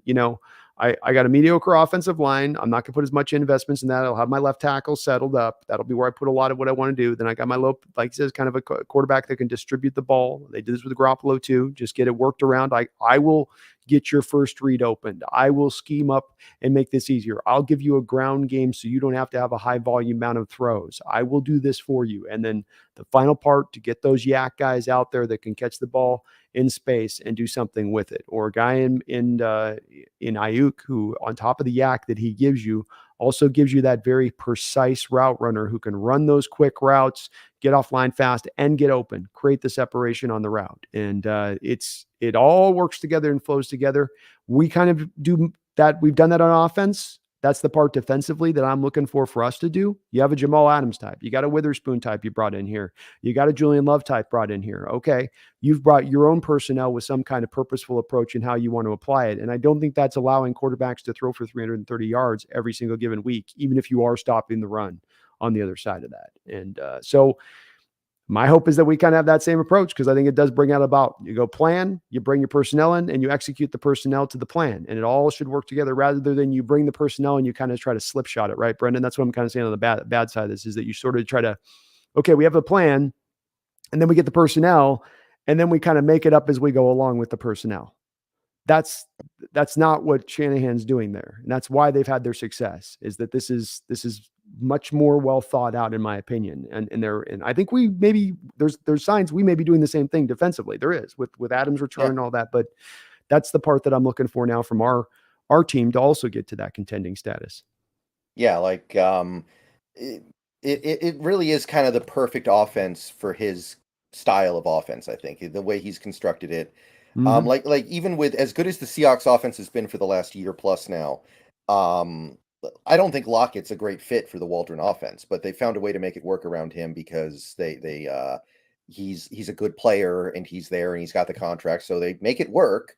Yeah. But I don't think Lockett is a perfect fit for what we do. I think we like receivers that block more. I think we like bigger receivers, but we're finding a way to make it work. But everybody on that Niners offense just kind of slots in nicely.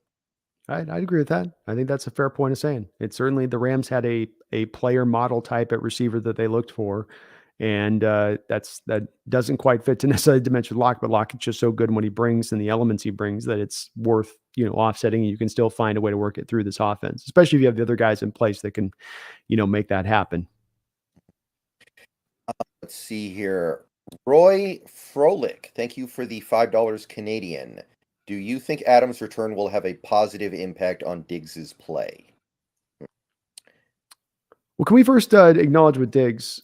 He was fighting through injury last week, and your safety situation is in a place right now. Love was fighting through injury. You didn't have Adams back yet.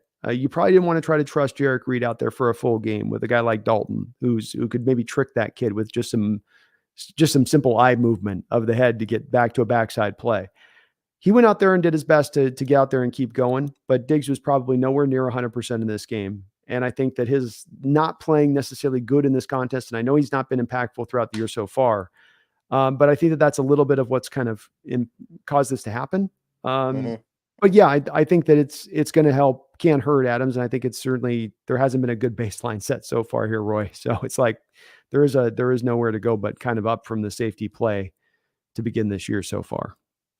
Yeah, I don't think there's going to be any kind of a direct impact, but I think Adams being there will have a positive effect on everybody in its own way.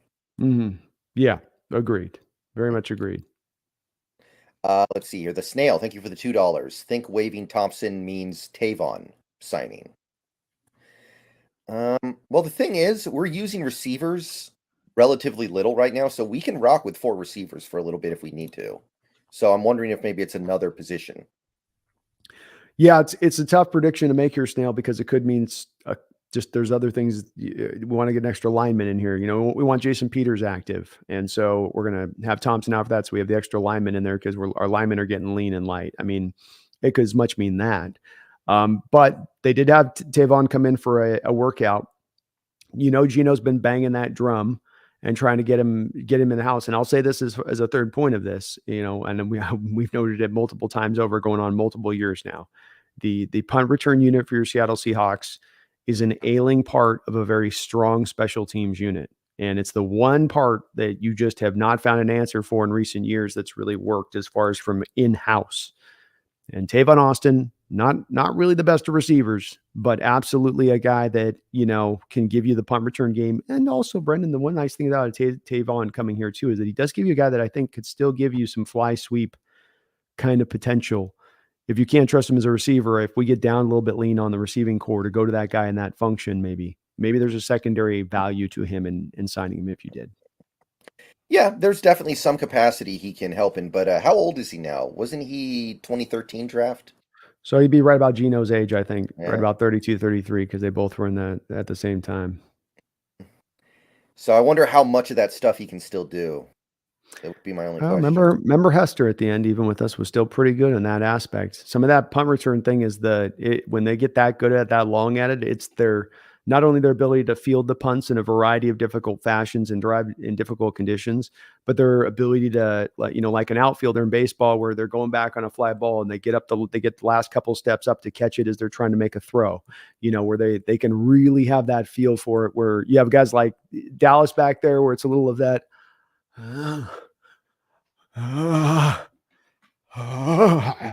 He's the last second trying to run for it.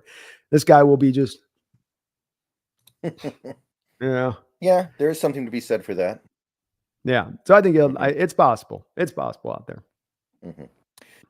Okay, so back to the 2024 draft stuff. We're now on to the defense. We're on to the second half.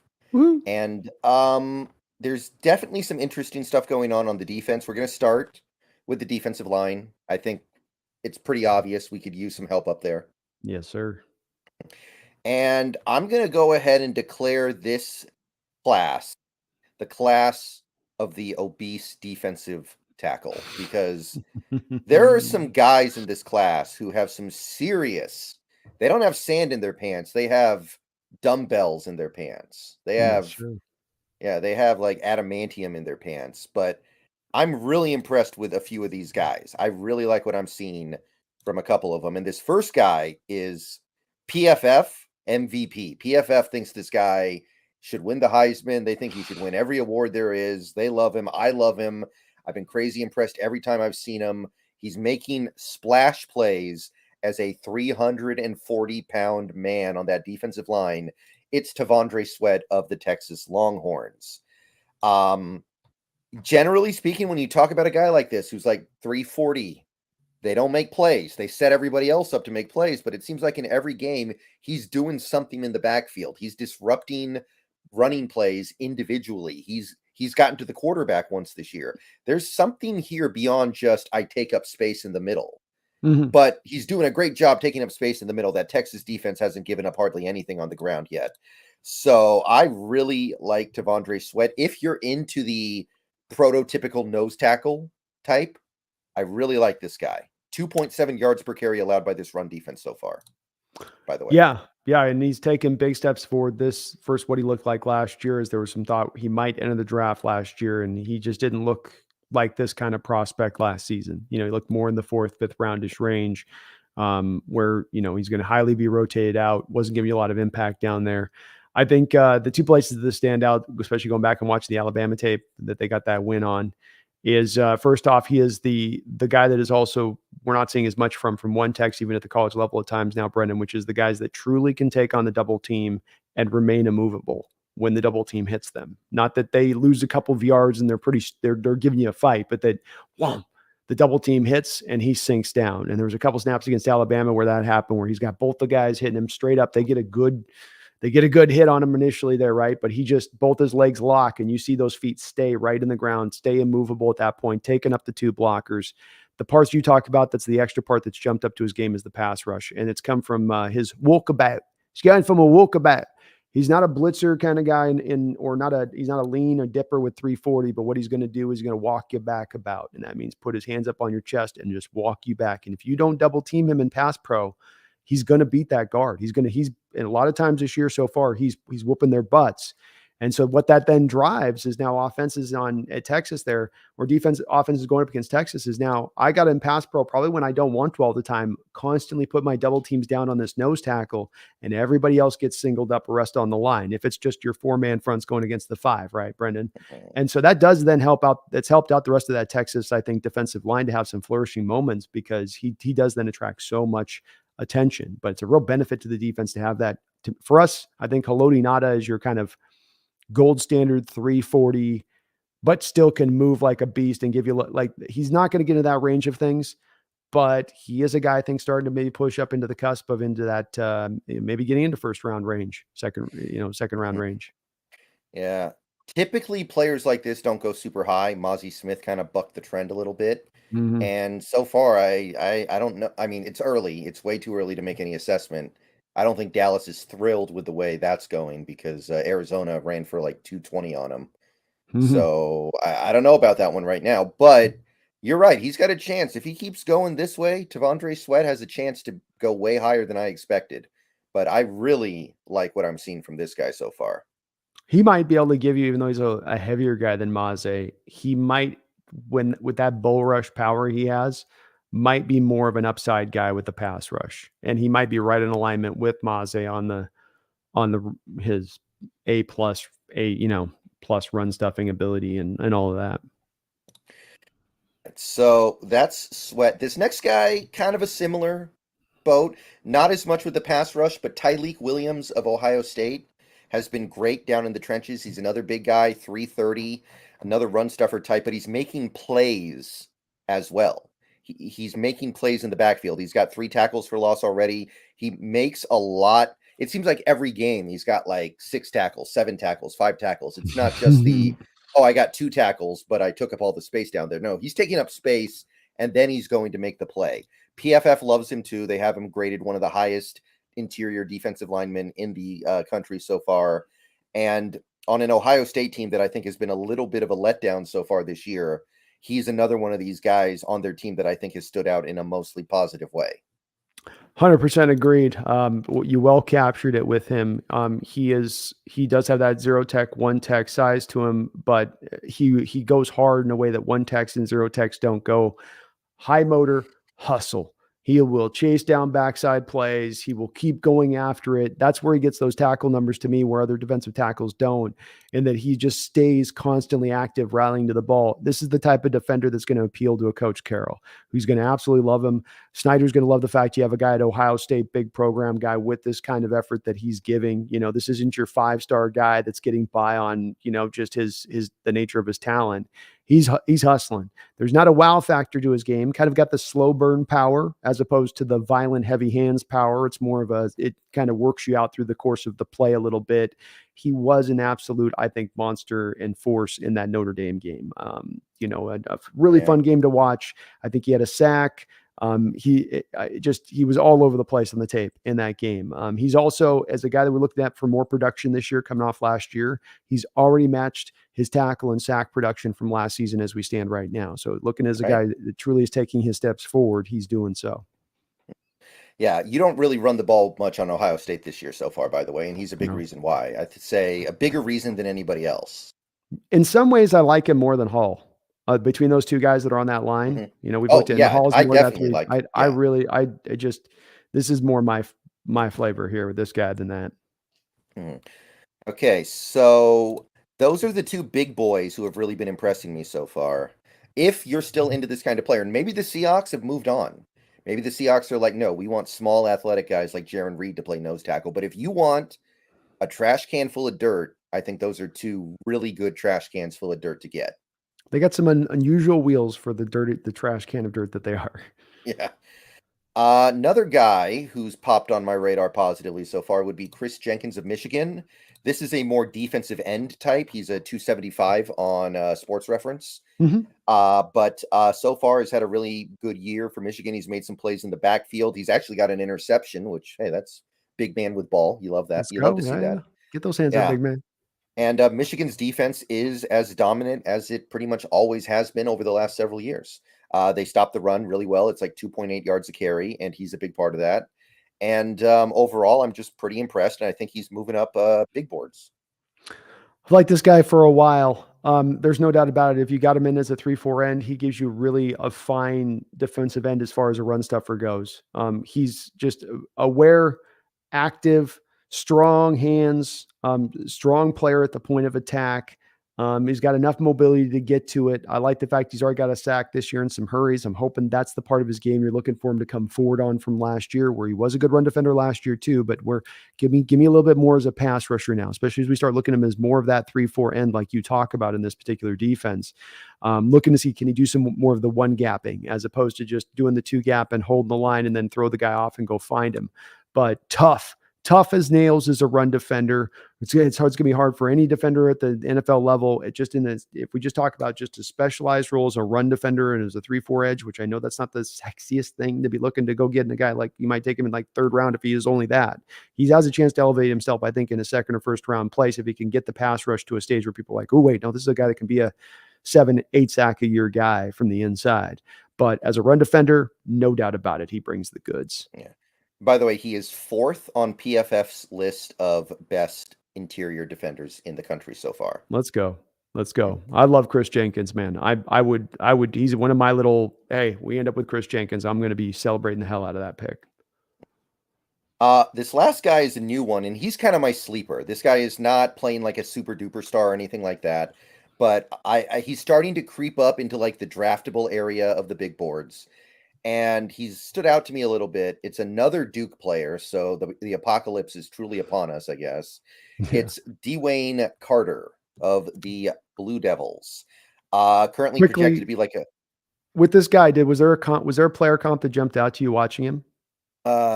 nothing off the top of my head. Okay. Why? There's a guy that jumped out to me that's on the Seahawks even right now that I thought he Really? looked very similar to. I think he Okay. reminds, sorry, I interrupted you. Keep going. No. Go ahead. Give me your comp first. I want to hear this. Jer'Zhan Reed. Okay. Not as much, Okay. not as much pure power. So he's not going to be. Jer'Zhan Reed was like kind of insanely strong coming out of Alabama. So not quite to that place and level of Jer'Zhan, but still just reminded me a lot of Jer'Zhan. Yeah. But for a guy who you could probably get in day 3 and maybe even late day 3, I think he's played pretty well so far this year. Duke, their defense is elite so far. They have the 4th best defense in the country, and he's a big reason why. He's the Duke's had a pretty good run defense so far. PFF likes him in both pass rush and run defense. They have him graded out fairly well. And I think that you could do a lot worse if you're picking in like even the 5th round. Agreed. I think he's actually, in my opinion, right now, I put a third round grade off of a first look at him. I wouldn't say Very like or nice. highly third grade, but I put him right in the third. Maybe it's just because he does remind me so much of Jer'Zhan with just minus a little power. Jer'Zhan taken the second round, so I'm doing a little bit of advanced math, going okay, a little less power, but a lot like Jer'Zhan. He gets into offensive linemen really well.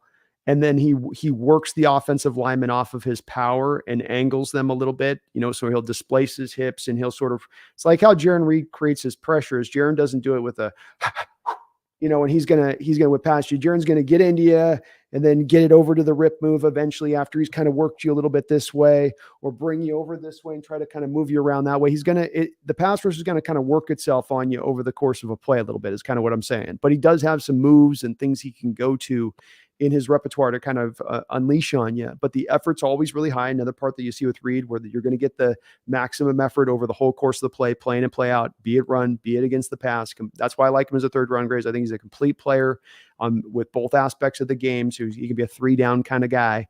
And I do think that the pass rush is going to kind of come along with him because he has already shown a little bit of an ability to use those hands and work that in. So yeah, that's your defensive line sleeper for me right now. I think if you're talking about somebody in like, although you don't even think he's going to be a day 3 guy, but if he's there, that's very, very appealing to me. And there's still more of the year to definitely look at with him on that. So it's definitely still early on with it, but I do think you talk about that defense playing good. He's a big part of that with what he's doing down that line. Let's see here. Feed me more Seahawks. Thank you for the $5. Do you think our blitz rate will go up with Adams on the field? You'd hope so. You would hope so. Feed me more Seahawks. This is where we think that they're going to do this. We think that the plan in place with Adams, the changeover to the defense 2 seasons ago, that a lot of it, the head of that was to try to utilize Adams better. And the forefront of that, even more specific, was to utilize him better as a blitzer, more creatively than you were with the 4-3. And so I would say that that's what we would tend to expect to happen. But this does, as we always say with this goes down to, what is tended to be the kind of no-go zone for Coach Carroll, which is I don't like blitzing. I don't like putting corners in a treacherous place. I don't like the openings it opens up on the back end. And so this does have to be a place to where Coach Carroll has to kind of change some of what he likes to do in order to accommodate this. Will he or won't he? That's the part. We only had a quarter of it last year with Adams in the new scheme. So we didn't have enough to go off of. And they didn't do any in the preseason before Adams went out there. Like we haven't seen any in the preseason this time. So it's like you haven't seen any kind of unveiling of it. We're just having to kind of guess blindly that we're going to see it. I would expect it to go up some. It would be very weird if it didn't. Although we did do a decent amount of linebacker blitzing in that Panthers game, I thought. Brooks and Wagner both sent on the blitz a pretty decent amount. So we're already starting to ramp it up a little bit, I feel like. I hope so. And you're not the only ones who said that, and that may be the case. I'd like to see the numbers on it, Brendan, because I also feel like he had 58 passing attempts. And so my intuition on this is that our blitz rate was about the same as it's always been in the last couple of seasons. You just felt like you saw it more because the guy had so many passing attempts. You did see it technically more. I could be wrong. I don't have the data to back that up. So that's just a feel thing in my gut coming off the game with that. It's no matter what, we both want to see it, and it's working when you use it. Right. All right. So defensive line, I have a few stock down guys. Not really now against any of these guys. I just think they haven't really shown up in a super positive way yet. First guy for me would be Nazir Stackhouse of Georgia.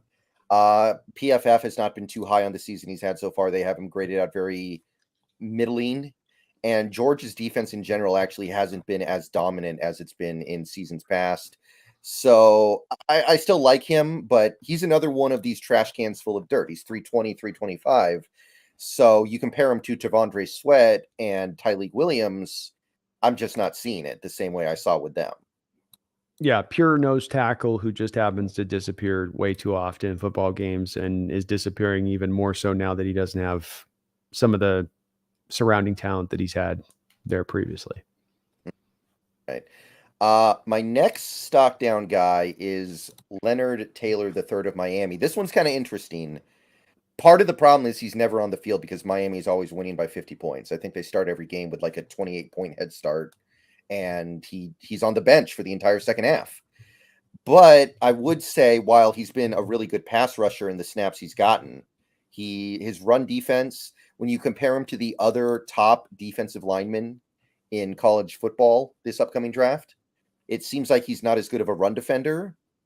But I feel like Leonard Taylor's going to ultimately be okay once he starts to play more. Like once we actually see him in a game that Miami doesn't run away with by the end of the second quarter. Yeah, I think you capture why this is one of the more players at the head of this list that we need more tape on throughout the year to see what they do. Shout out to him as well, getting 2 interceptions Mhm. this year to begin things. Though that was against Bethune Cook, was it Yeah. Bethune Cook?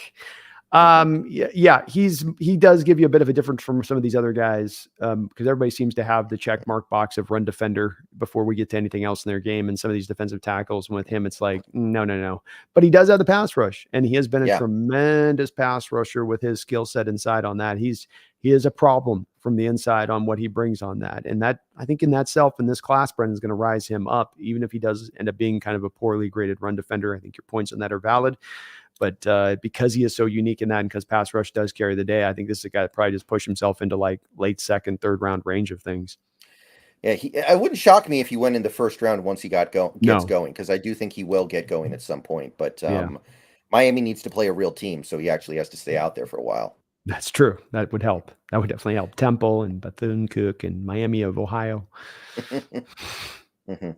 Last guy who stocked down for me. This was the guy who was kind of the consensus number one D lineman before the season started. I Hmm. think he's moved down below Jer'Zhan Newton now. Jer'Zhan Newton's kind of the consensus number one dude. It's Mason Smith of LSU. He's bumped down to number two. Just hasn't been that effective or productive yet. LSU's defense, I feel like, has been a little bit of a letdown overall. Still a player that I like. Still a player who I think, as of right now, should be a first round pick, but not really feeling the excitement that I did earlier. Yeah, he may be a guy that for me drifts down as we go down the board if he continues to look like this. He was playing on the edge 2 years back, and then at the start of last year, he was supposed to be moved inside to where it was going to be more naturally suited. Then he tore, I think, his ACL. So he is just back a year now, removed from the torn ACL. But in watching the tape on him, he just kind of is there. He's not having any impact. He's not doing anything. He's not really getting driven off the ball too far, but he's not really getting any push either. Nothing as much as a pass rush, 3 pressures so far through 3 games. I I'm I find myself just in a state with him right now where it is. I think he is going to potentially drop if this continues with where his performance is. They played Grambling here. Now they had Mississippi State and Arkansas, so it wasn't as weak a schedule, but there's other Yeah, line, there's a lot of good defensive tackles in this draft. And if you aren't putting your best performance on tape this year in the draft you're heading into, you will dip and fall no matter what people thought. And a lot of it with him was projection, because he was the edge guy first before they're looking to kick him inside. So you don't have any production to go back on when he enters next year's draft and be like, well, he was good in 21. Like, right. yeah, they can't do that. Yeah, so I don't know. He was considered like a top 15 guy before the season started. He's in a little bit of a free fall. By the way, PFF has his run grade at 39.1. Mm. So they really don't like what they're seeing from him.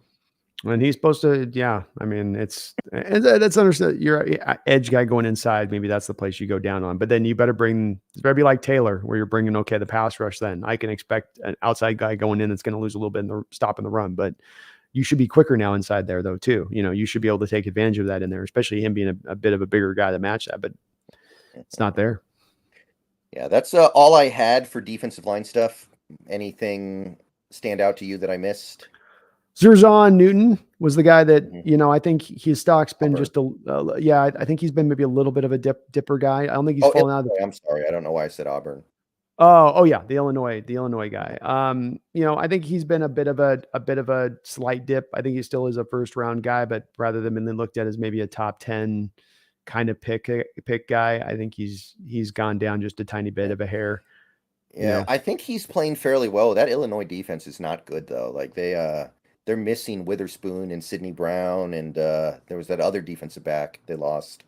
Like it's not a good defense is the thing. It's hard when you lose that many. It's like Georgia. You're going to lose that many guys to the NFL and you were playing that good. It's going to be it's going to be there's going to be a dip. Even if you're a stocked up 5-star program, it's still going to be a dip. There's going to be a time to have to recalibrate and go through. Sidney Brown, by the way, 82 PFF grade to start his career. Yeah, looking Not looking good. too bad. Not looking too bad. Tyler Davis, Clemson. One of Mm, the few guys out there mm. that is kind of measuring up on that Clemson defense with what we thought coming in. He's got a great rip move, flexible defensive lineman, gives you a little bit of everything in there. I've liked how he's looked here to begin things. Yeah. I like him better than Oro Horo. He's been kind of Yes. on a milk carton so far. Quiet. Very quiet. Yeah, he's a milk carton and dusty milk carton. Like, we don't know where he's Yeah. been and haven't seen him in weeks, I months. wonder how many people out there even get the milk carton reference anymore. It's been a while since they've done that, isn't it? Oh, I have a ton of references that I can already feel at times when I say it on the stream, Brendan. I'm like, ooh, that's kind of dated. I can't say that anymore. That doesn't apply. They don't know what I mean. They're like, where's that? You know, All right. So now like we're when I gonna say move along. phone booth. If I say Yeah, phone booth, phone it's like booth. that one gets me. That one gets me in trouble. I feel like I get a lot of Yeah. blank stares on that one. That used to be Canary in the such a coal good mine. one. Canary in the coal mine. They used to be so great. Like, I don't want to. I don't want to retire them. They're like they still apply so well. Yeah, can't jump over a phone book. People don't know what a Yeah. phone book is Oh no. anymore. It's like a book. What? Was it a thick book? No. I mean, it's you can't jump far. Huh? Okay, so now we've got linebacker. And I think all of our linebackers are in contract years. Mm-hmm. So we may be looking at a whole new linebacker room next year. We'll see. Literally everybody could be moving on. Chat's killing me on the Newton. I must have watched one of the. I didn't check out the Penn State game, so maybe he was owning it in that one. That's my Yeah, bad I if I mean, was off on that. like again, his numbers are pretty decent. His number individually, it seems like he's playing pretty good. It's just like I said, Illinois went from the best defense in the country last year to I don't even think they're average this year. Yeah, and he is. I was still, for record, still at least a very minimum first round pick. So Oh we'll yeah. see.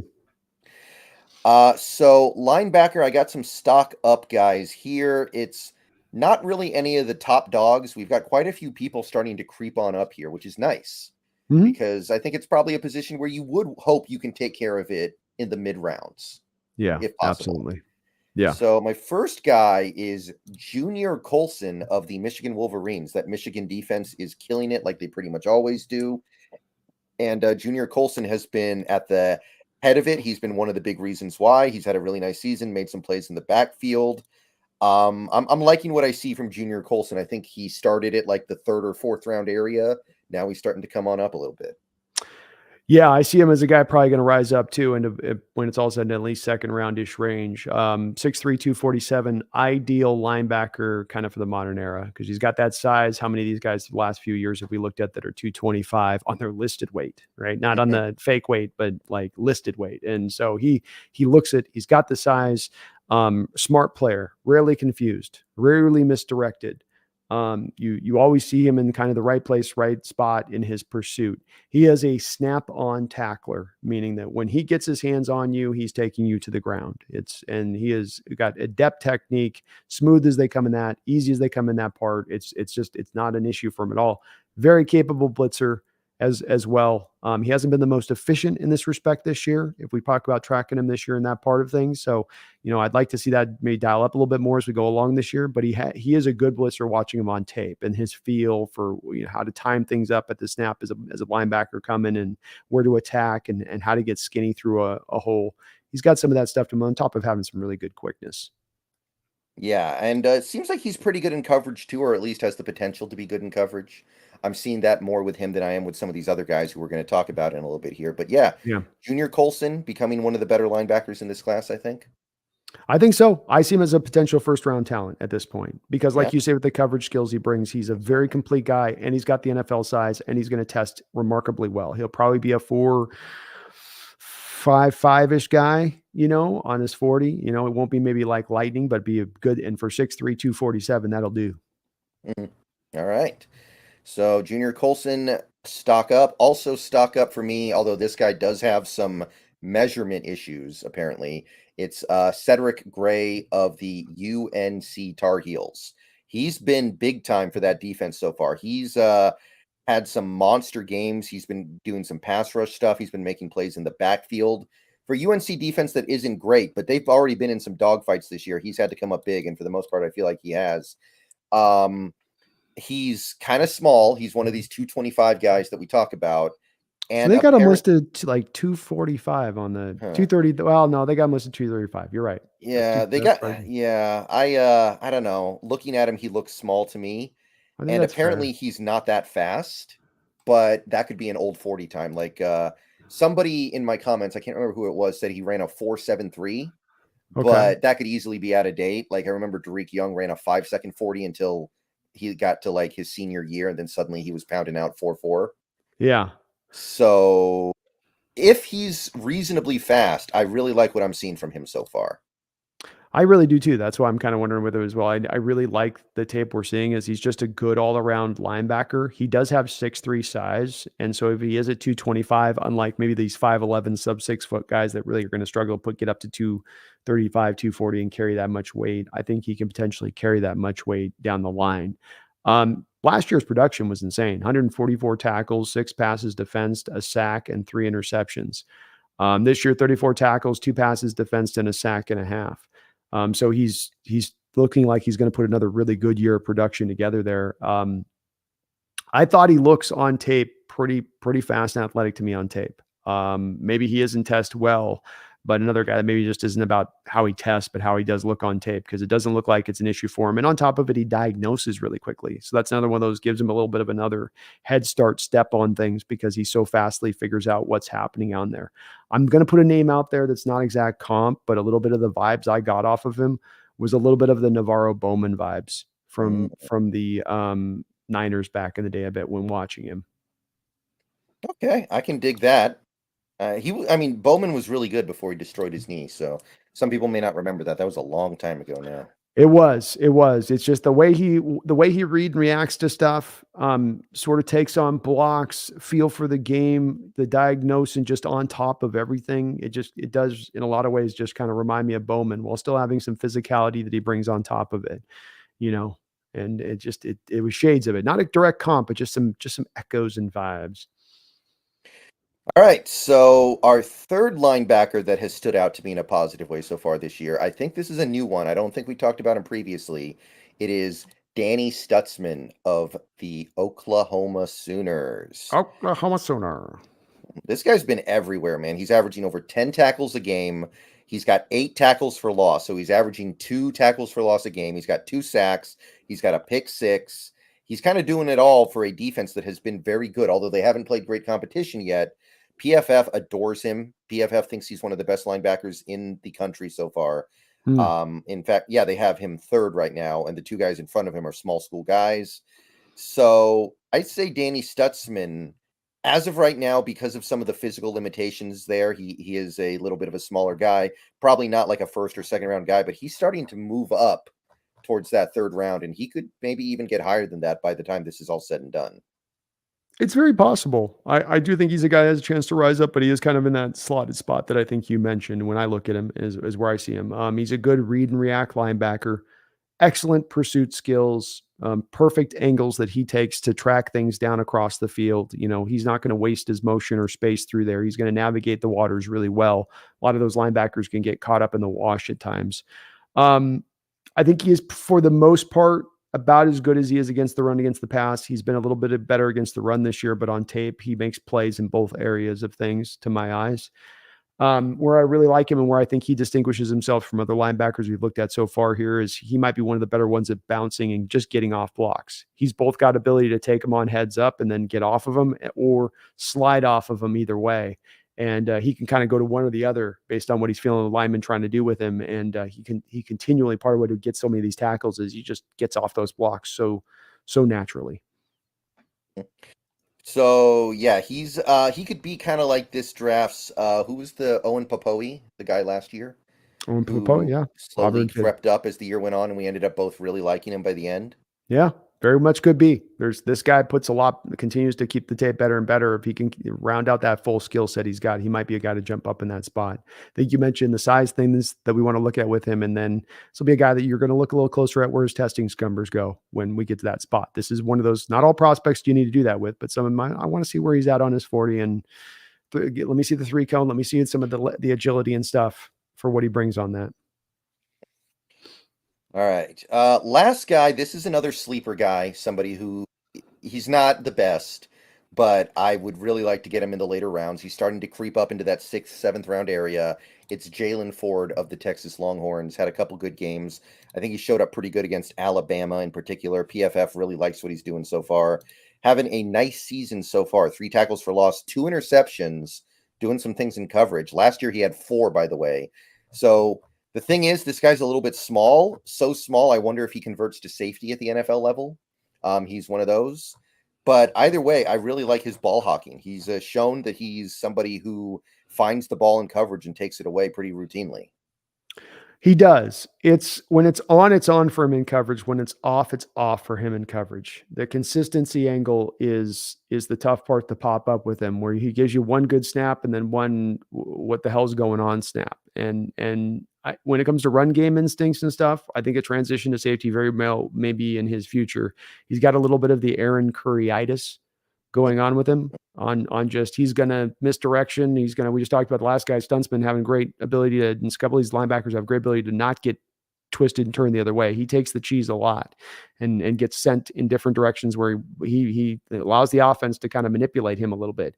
And he's got some natural physicality to him on that. He is listed 6'3", 240, probably more like 6'1.5", 6'2", 230, 229-ish. But yeah, I'm not really high on this guy. I know he's got fairly good scores right now, but I don't like how inconsistent, because when it goes bad with him, it goes really bad. Snap to snap. When it's really good, it's really good, and it's splashy. You know, those interceptions are legit. When he's locked in, it can look like I just want to see more of him locked in. Right. But again, this is like a 6th round, 7th round guy. Yeah, So if you can get a guy like that, that's kind of the perfect 6th round, 7th round sure. guy, a No, flyer. I might even take him in the fifth at that point. You know, I mean, for a coverage linebacker that you could throw on the field to maybe be once you get him consistent on that can give you that upside. I mean, there's a spot for that on the field. All right, so we got a few stock down linebackers now. Couple of these guys were the big guns to start the season, and I just haven't seen a lot from him. The first guy being Jeremiah Trotter Jr., Clemson. Just hasn't really stood out to me all that much. That Clemson defense overall has been, I think, a bit of a disappointment. I think that we're seeing that he's not very good in coverage. I know PFF has graded him horribly in coverage so far, which is definitely a big letdown. Not bad, but I think Barrett Carter's been a little bit better at the very least. I can say that. That's a 1-to-1 comparison because they're playing next to each other. Yeah, agreed.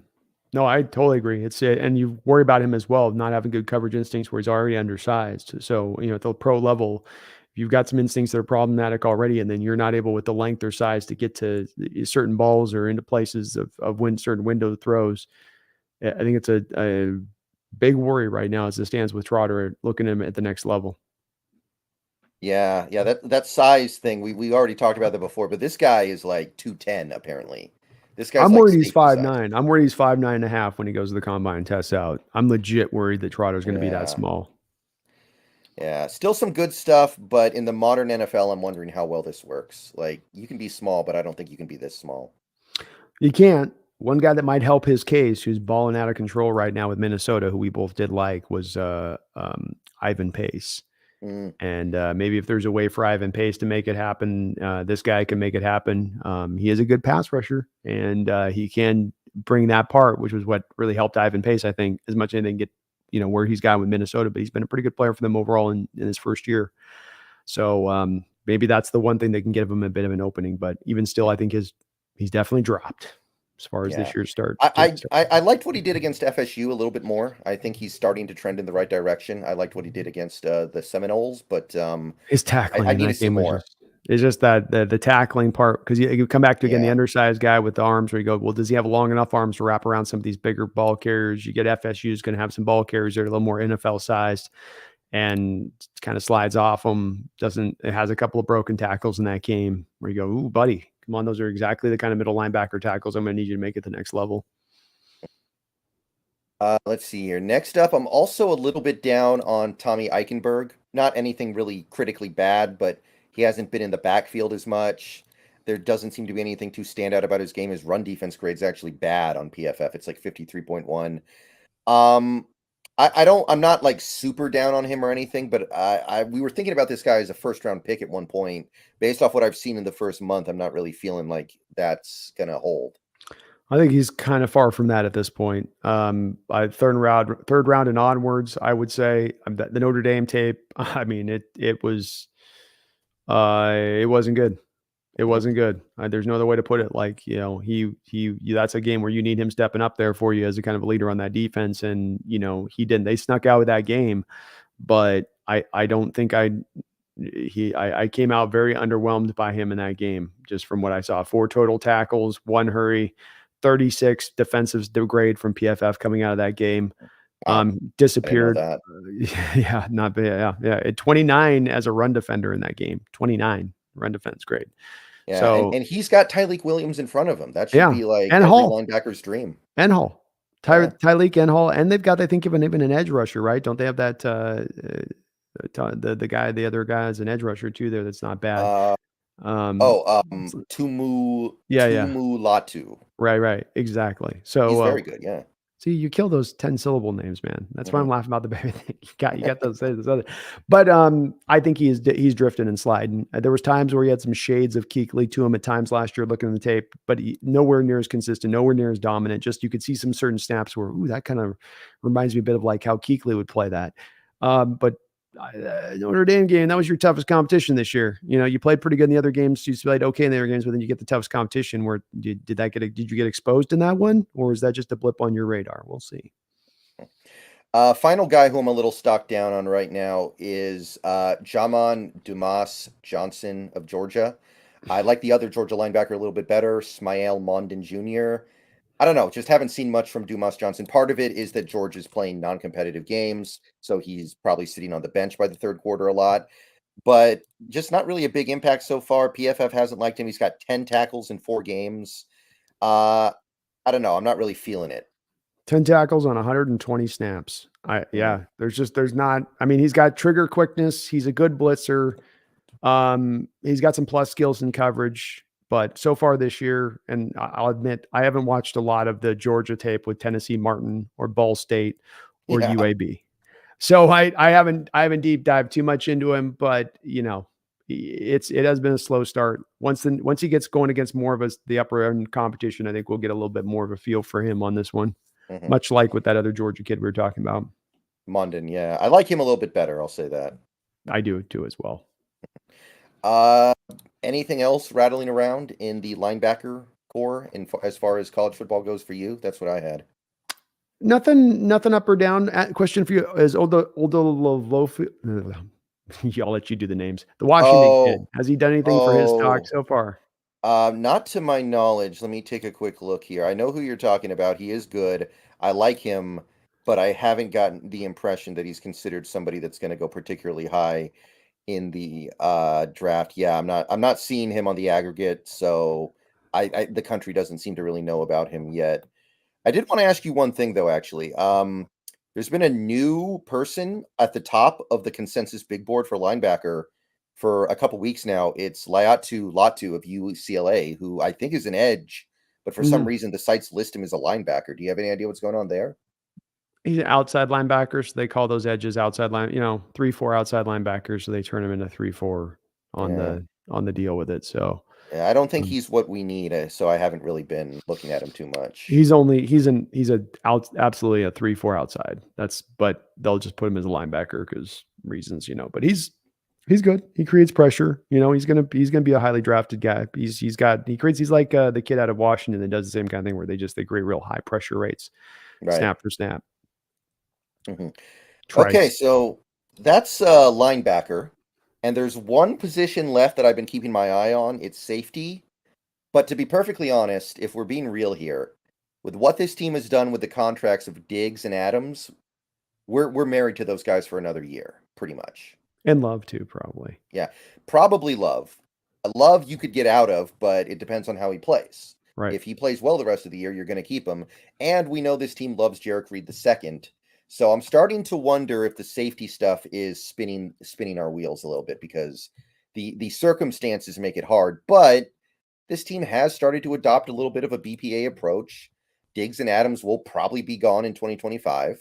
Mhm. so it wouldn't completely shock me. It's possible, and there are Mhm, some good this is a year where there will be good ones, where in recent years past, there have been somewhat of an underwhelming group. mhm. Yeah, so I'm stock up on 4 guys. Let's just go ahead and run through them real quick. First guy I like is Tyler Nubbin of the Minnesota Golden Gophers. He is a ball hawk. He had 2 interceptions, including a big one in that first game against Nebraska to help win that game. That was a very, very tough game to gut out there, and Nubbin was a big reason why they did. His coverage grade is really, really good on PFF. It's like 90. So he is a deep safety for sure. He's going to be like a Quandre Diggs type, I think, where he's not much in run support, but he's excellent at coverage. And hey, we could use some of that. We're not too far away from needing some of that. So I like Tyler Nubbin. I actually liked him a lot as a tackler and as a Oh, guy with really? a run defender. Yeah, he's to me the one of the rare. He's 6'2", 210, so he's a lot bigger size than you typically get out there at safety, and he is a grade A, Class A hitter as well.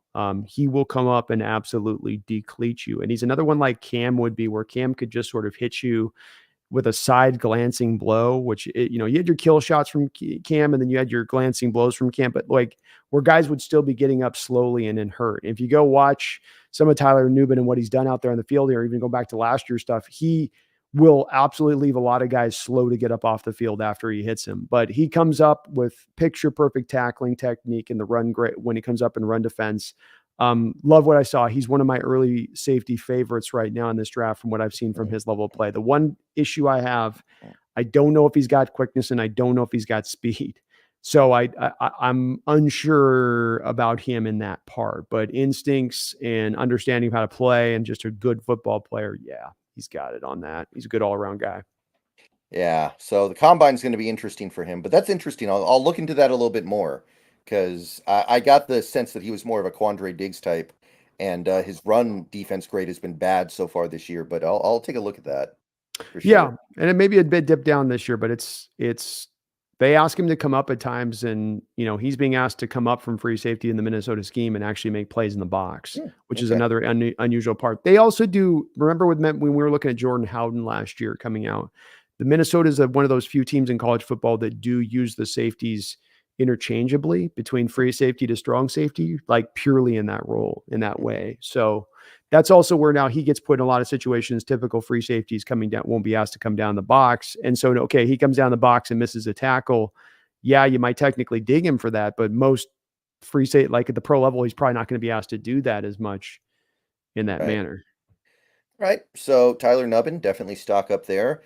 Second stock up guy for me would be Malachi Moore, one of the few bright spots on this Alabama team that looks very, very human this year. Don't know how the heck that happened, but I think Nick Saban's going to be getting the wheels ready to motor on out of there sooner rather than later. Yeah, he doesn't like the NIL stuff. So, Yeah. what are you going to do there? He's not a big NIL guy, and that's, his kind of his thing, unfortunately. What are you going to do? Yeah. But so far, he's been a really good all around safety for Alabama. I think he's been, other than Turner, probably their best player on that defense. Agreed. I like what he's doing in run support. I like what he's doing in coverage. He's made a couple of big plays. He was big time for them in that kind of a season turnaround win that they had against what was it, Old Miss this Mhm. weekend. I Yeah. think he was big in that game. And yeah, I'm liking him as kind of an all around safety. That would be a great fit for like a Fangio scheme. Agreed. I think another guy a little bit like Tyler, where he's going to have a little bit of familiarity, being asked to do different strong safety stuff and free safety stuff. This is a little bit more of the normal model for some of these safeties coming out to a degree. I think Minnesota just runs it a little more full pure with those two guys than other programs where they'll have their strong safety do a little slight free safety stuff and the free safety do slight strong safety stuff. But I like him as an overall player because he's solid all the way down. I don't think he's got any bright, flashy skill to him, Brendan, but he is very fundamentally sound. You don't see him making a lot of mistakes on the football field. I like what I see from him right now. It looks to me like obviously depending on where he tests, maybe a third, fourth round kind of guy in that range. That sounds about right. I'd be happy to do that. Next stock up guy for me would be the USC one, Kalen Bullock. He is a They down in Texas, they call them turd blossoms, the flower that comes out of a turd, because Mhm. he's surrounded by some turds on that defense. Unfortunately, they are going to give up a lot of points this season, but he is good.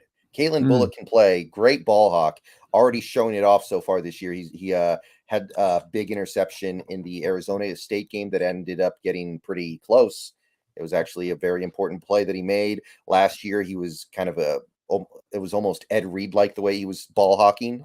PFF loves him as well. PFF is very high on what he's doing in coverage. They've given him an 89 grade almost. So yeah, Kalen Bullock continues to be the guy that I thought he was going to be before the season started. Yeah, he's been outstanding. Very few ball hawks out there at the safety position in recent years that have come through, and he does fit that. He fits that model. He is great in coverage. He's got long arms. He blocks out the sun in coverage at times. He's so tight and just so big. You don't see the ball. You have no angle to see it coming in, and that's when he's not making the play on the ball just to steal it right from you as a receiver. Um, I do think his run defense leaves a lot to be desired for me. I think that he's not the most consistent tackler. I don't think he's the most, willing of guys up in the game especially as a run defender. But he's a free safety to me as well. I think Yeah, he is more into that pure. This isn't a Fangio kind of guy. This is more of a pure free safety type to me. So that's as we were talking about again, just that other guy a second ago, Newbin. It's okay because you're not going to ask those guys typically to have to come up and make a lot of plays around the line of scrimmage. But that would be the one mark. I still do put him up as one of the better guys in this class right now at the safety position, though. this last guy is a little bit of a sleeper who's slowly started to get attention. He's up in like the 6th round of the aggregate now. Jaden Hicks of Washington State. Kind of come out of nowhere here and he's put together a really effective season so far for a WSU defense that is decent. He's been rushing the passer a pretty decent amount, actually. They're using him in that role a decent amount. He's been effective in it. He's got great coverage numbers. Good all around safety, it looks like we've got here. More coverage, I think, than anything else, but I'm liking what I see from Jaden Hicks. Yeah, good player. I'd call him a football player. He's not going to be necessarily a good tester, but a guy that knows how to play the game and understands how to get to the right space at the right time. The coverage grade numbers I wonder a little about because going watching the Wisconsin game, like he gave a touchdown up in that game and they didn't credit him for it, and it was Hmm, obviously on him in the back corner of the end zone. And so I was a little bit like, I don't get how he got to 86 on that. But he was all around the field. He was all over the place, usually close to around to the ball, in the right kind of place you want your safety to be in. But I think he's a solid player and a guy that could be a middle round guy that could be an interesting cat to add into the safety group. I wouldn't want to take him in the second or third roundish Oh yeah, area of things, but a yeah, little bit later on, I'd be okay with. yeah. As of right now, he's like a 6th round guy. Like that would be amazing to get a guy like this. I think in the 6th round. Agreed, and I think he is going to test into that 4, 6, Uh, 5 ish range, probably as a 40. Right. A couple of stock down guys. Nothing too bad, honestly. Nothing terrible going on at this position. But Jack Howell of Colorado State, just because he acted on the code red that the Colorado State coach gave him, and the rest of the Colorado State defense in that Colorado game. Right. They need to have a trial about that one. Yeah, they do. We do. We gotta have a war crime trial for that one. Yeah. But he isn't playing too great so far this year. He was one of the guys who was kind of a mid-round sleeper before the season started, and so far he's just kind of been average, forgettable. Yeah, he's an undersized former 3-star recruit guy, so kind of an overachiever type that you're looking to okay, where you step. I think the Colorado game was an interesting one to track him on. He got graded pretty well in the game, did okay in the game, but I still do think he's probably sliding into more of that undrafted rookie free agent side of things more than anything else. And yeah, that Colorado State, especially that Hunter hit, was just ridiculous. Right. And the other stock down guy for me is Cooper DeJean, and it's not really anything wrong with the player. I guess Mm. he's playing cornerback for Iowa this year, so it's going to be really hard to evaluate him, especially if you're thinking about taking him in the 1st round if he ultimately projects to safety at the NFL level. So I don't know what to think anymore. They use him weird too, where you watch the last year snaps from him, and he had 5 picks last year. He's another guy you might qualify as a ball hawk if you just let him go play free safety. To me, he is just a free safety. But they have him up in the last year's tape. They would bring him up in the slot. they would bring him up as a linebacker, kind of like a will linebacker at points in times where he's up and he's so slight, and then he just gets crushed inside down there around the box.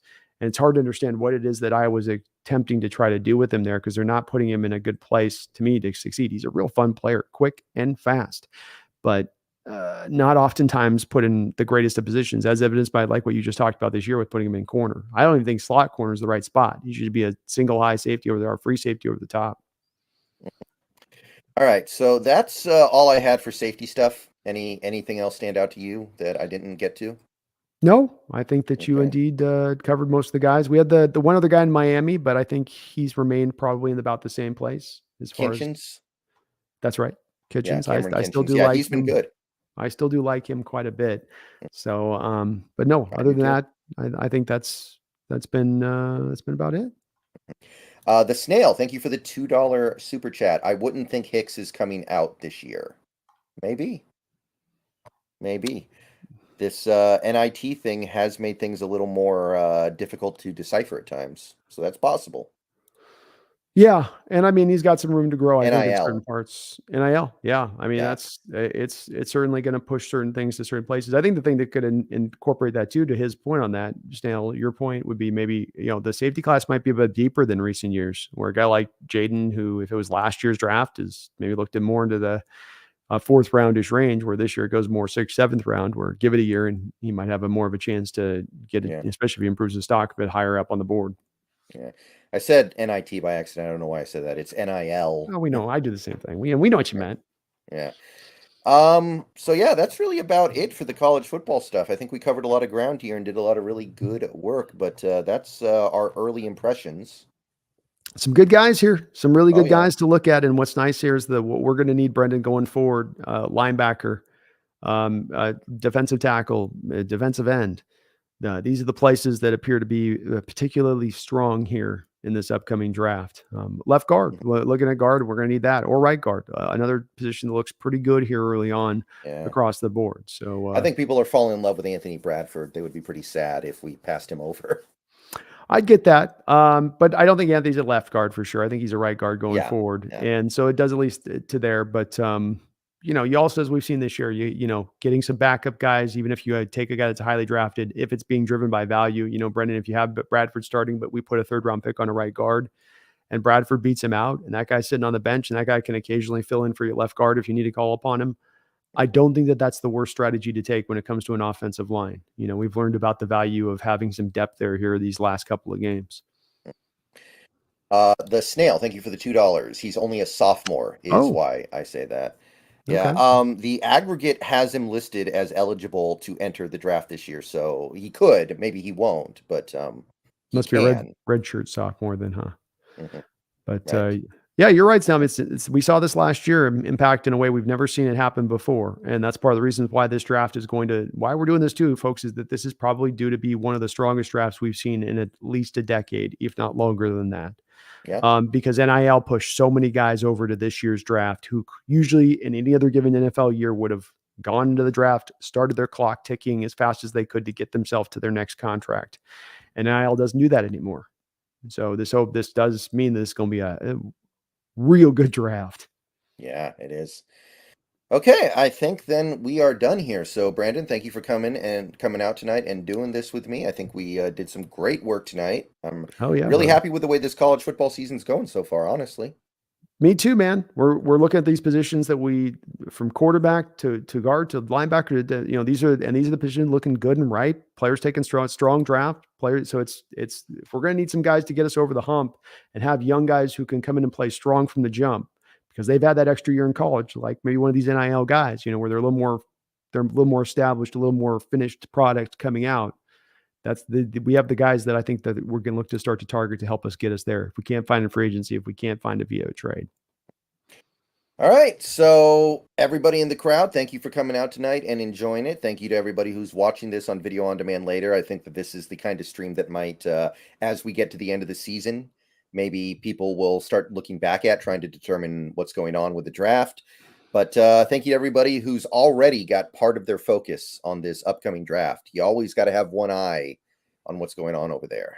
You never start up too early, Brendan. The more we know, the more better we'll be informed by the time we get to draft.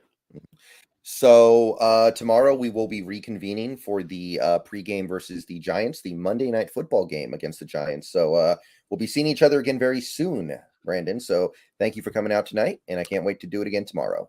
My pleasure, man. I'll see you back in 24. And thank you to everybody who showed up tonight. I hope you guys are ready to do it all over again in a month. We will reconvene to take a look at the state of the college football draft prospects in, I'd say, probably either 4 or 5 weeks in all likelihood, sometime near the end of the month of October. Sounds good. We'll be back at it. All right. So there's only one thing left to do. There's only one way to send you guys off. It's the way we send you guys off every time. But if we stop doing it, people will forget. People are just That's what they'll do. lose track of it. That's how it goes. So In this day and age, you got to remind them. yeah, got to remind them. So we're going to go ahead. We're going to hit it off. And then tomorrow we're back looking at the present. We're back looking at what's right in front of us. So has to be said, go Hawks. Go Hawks.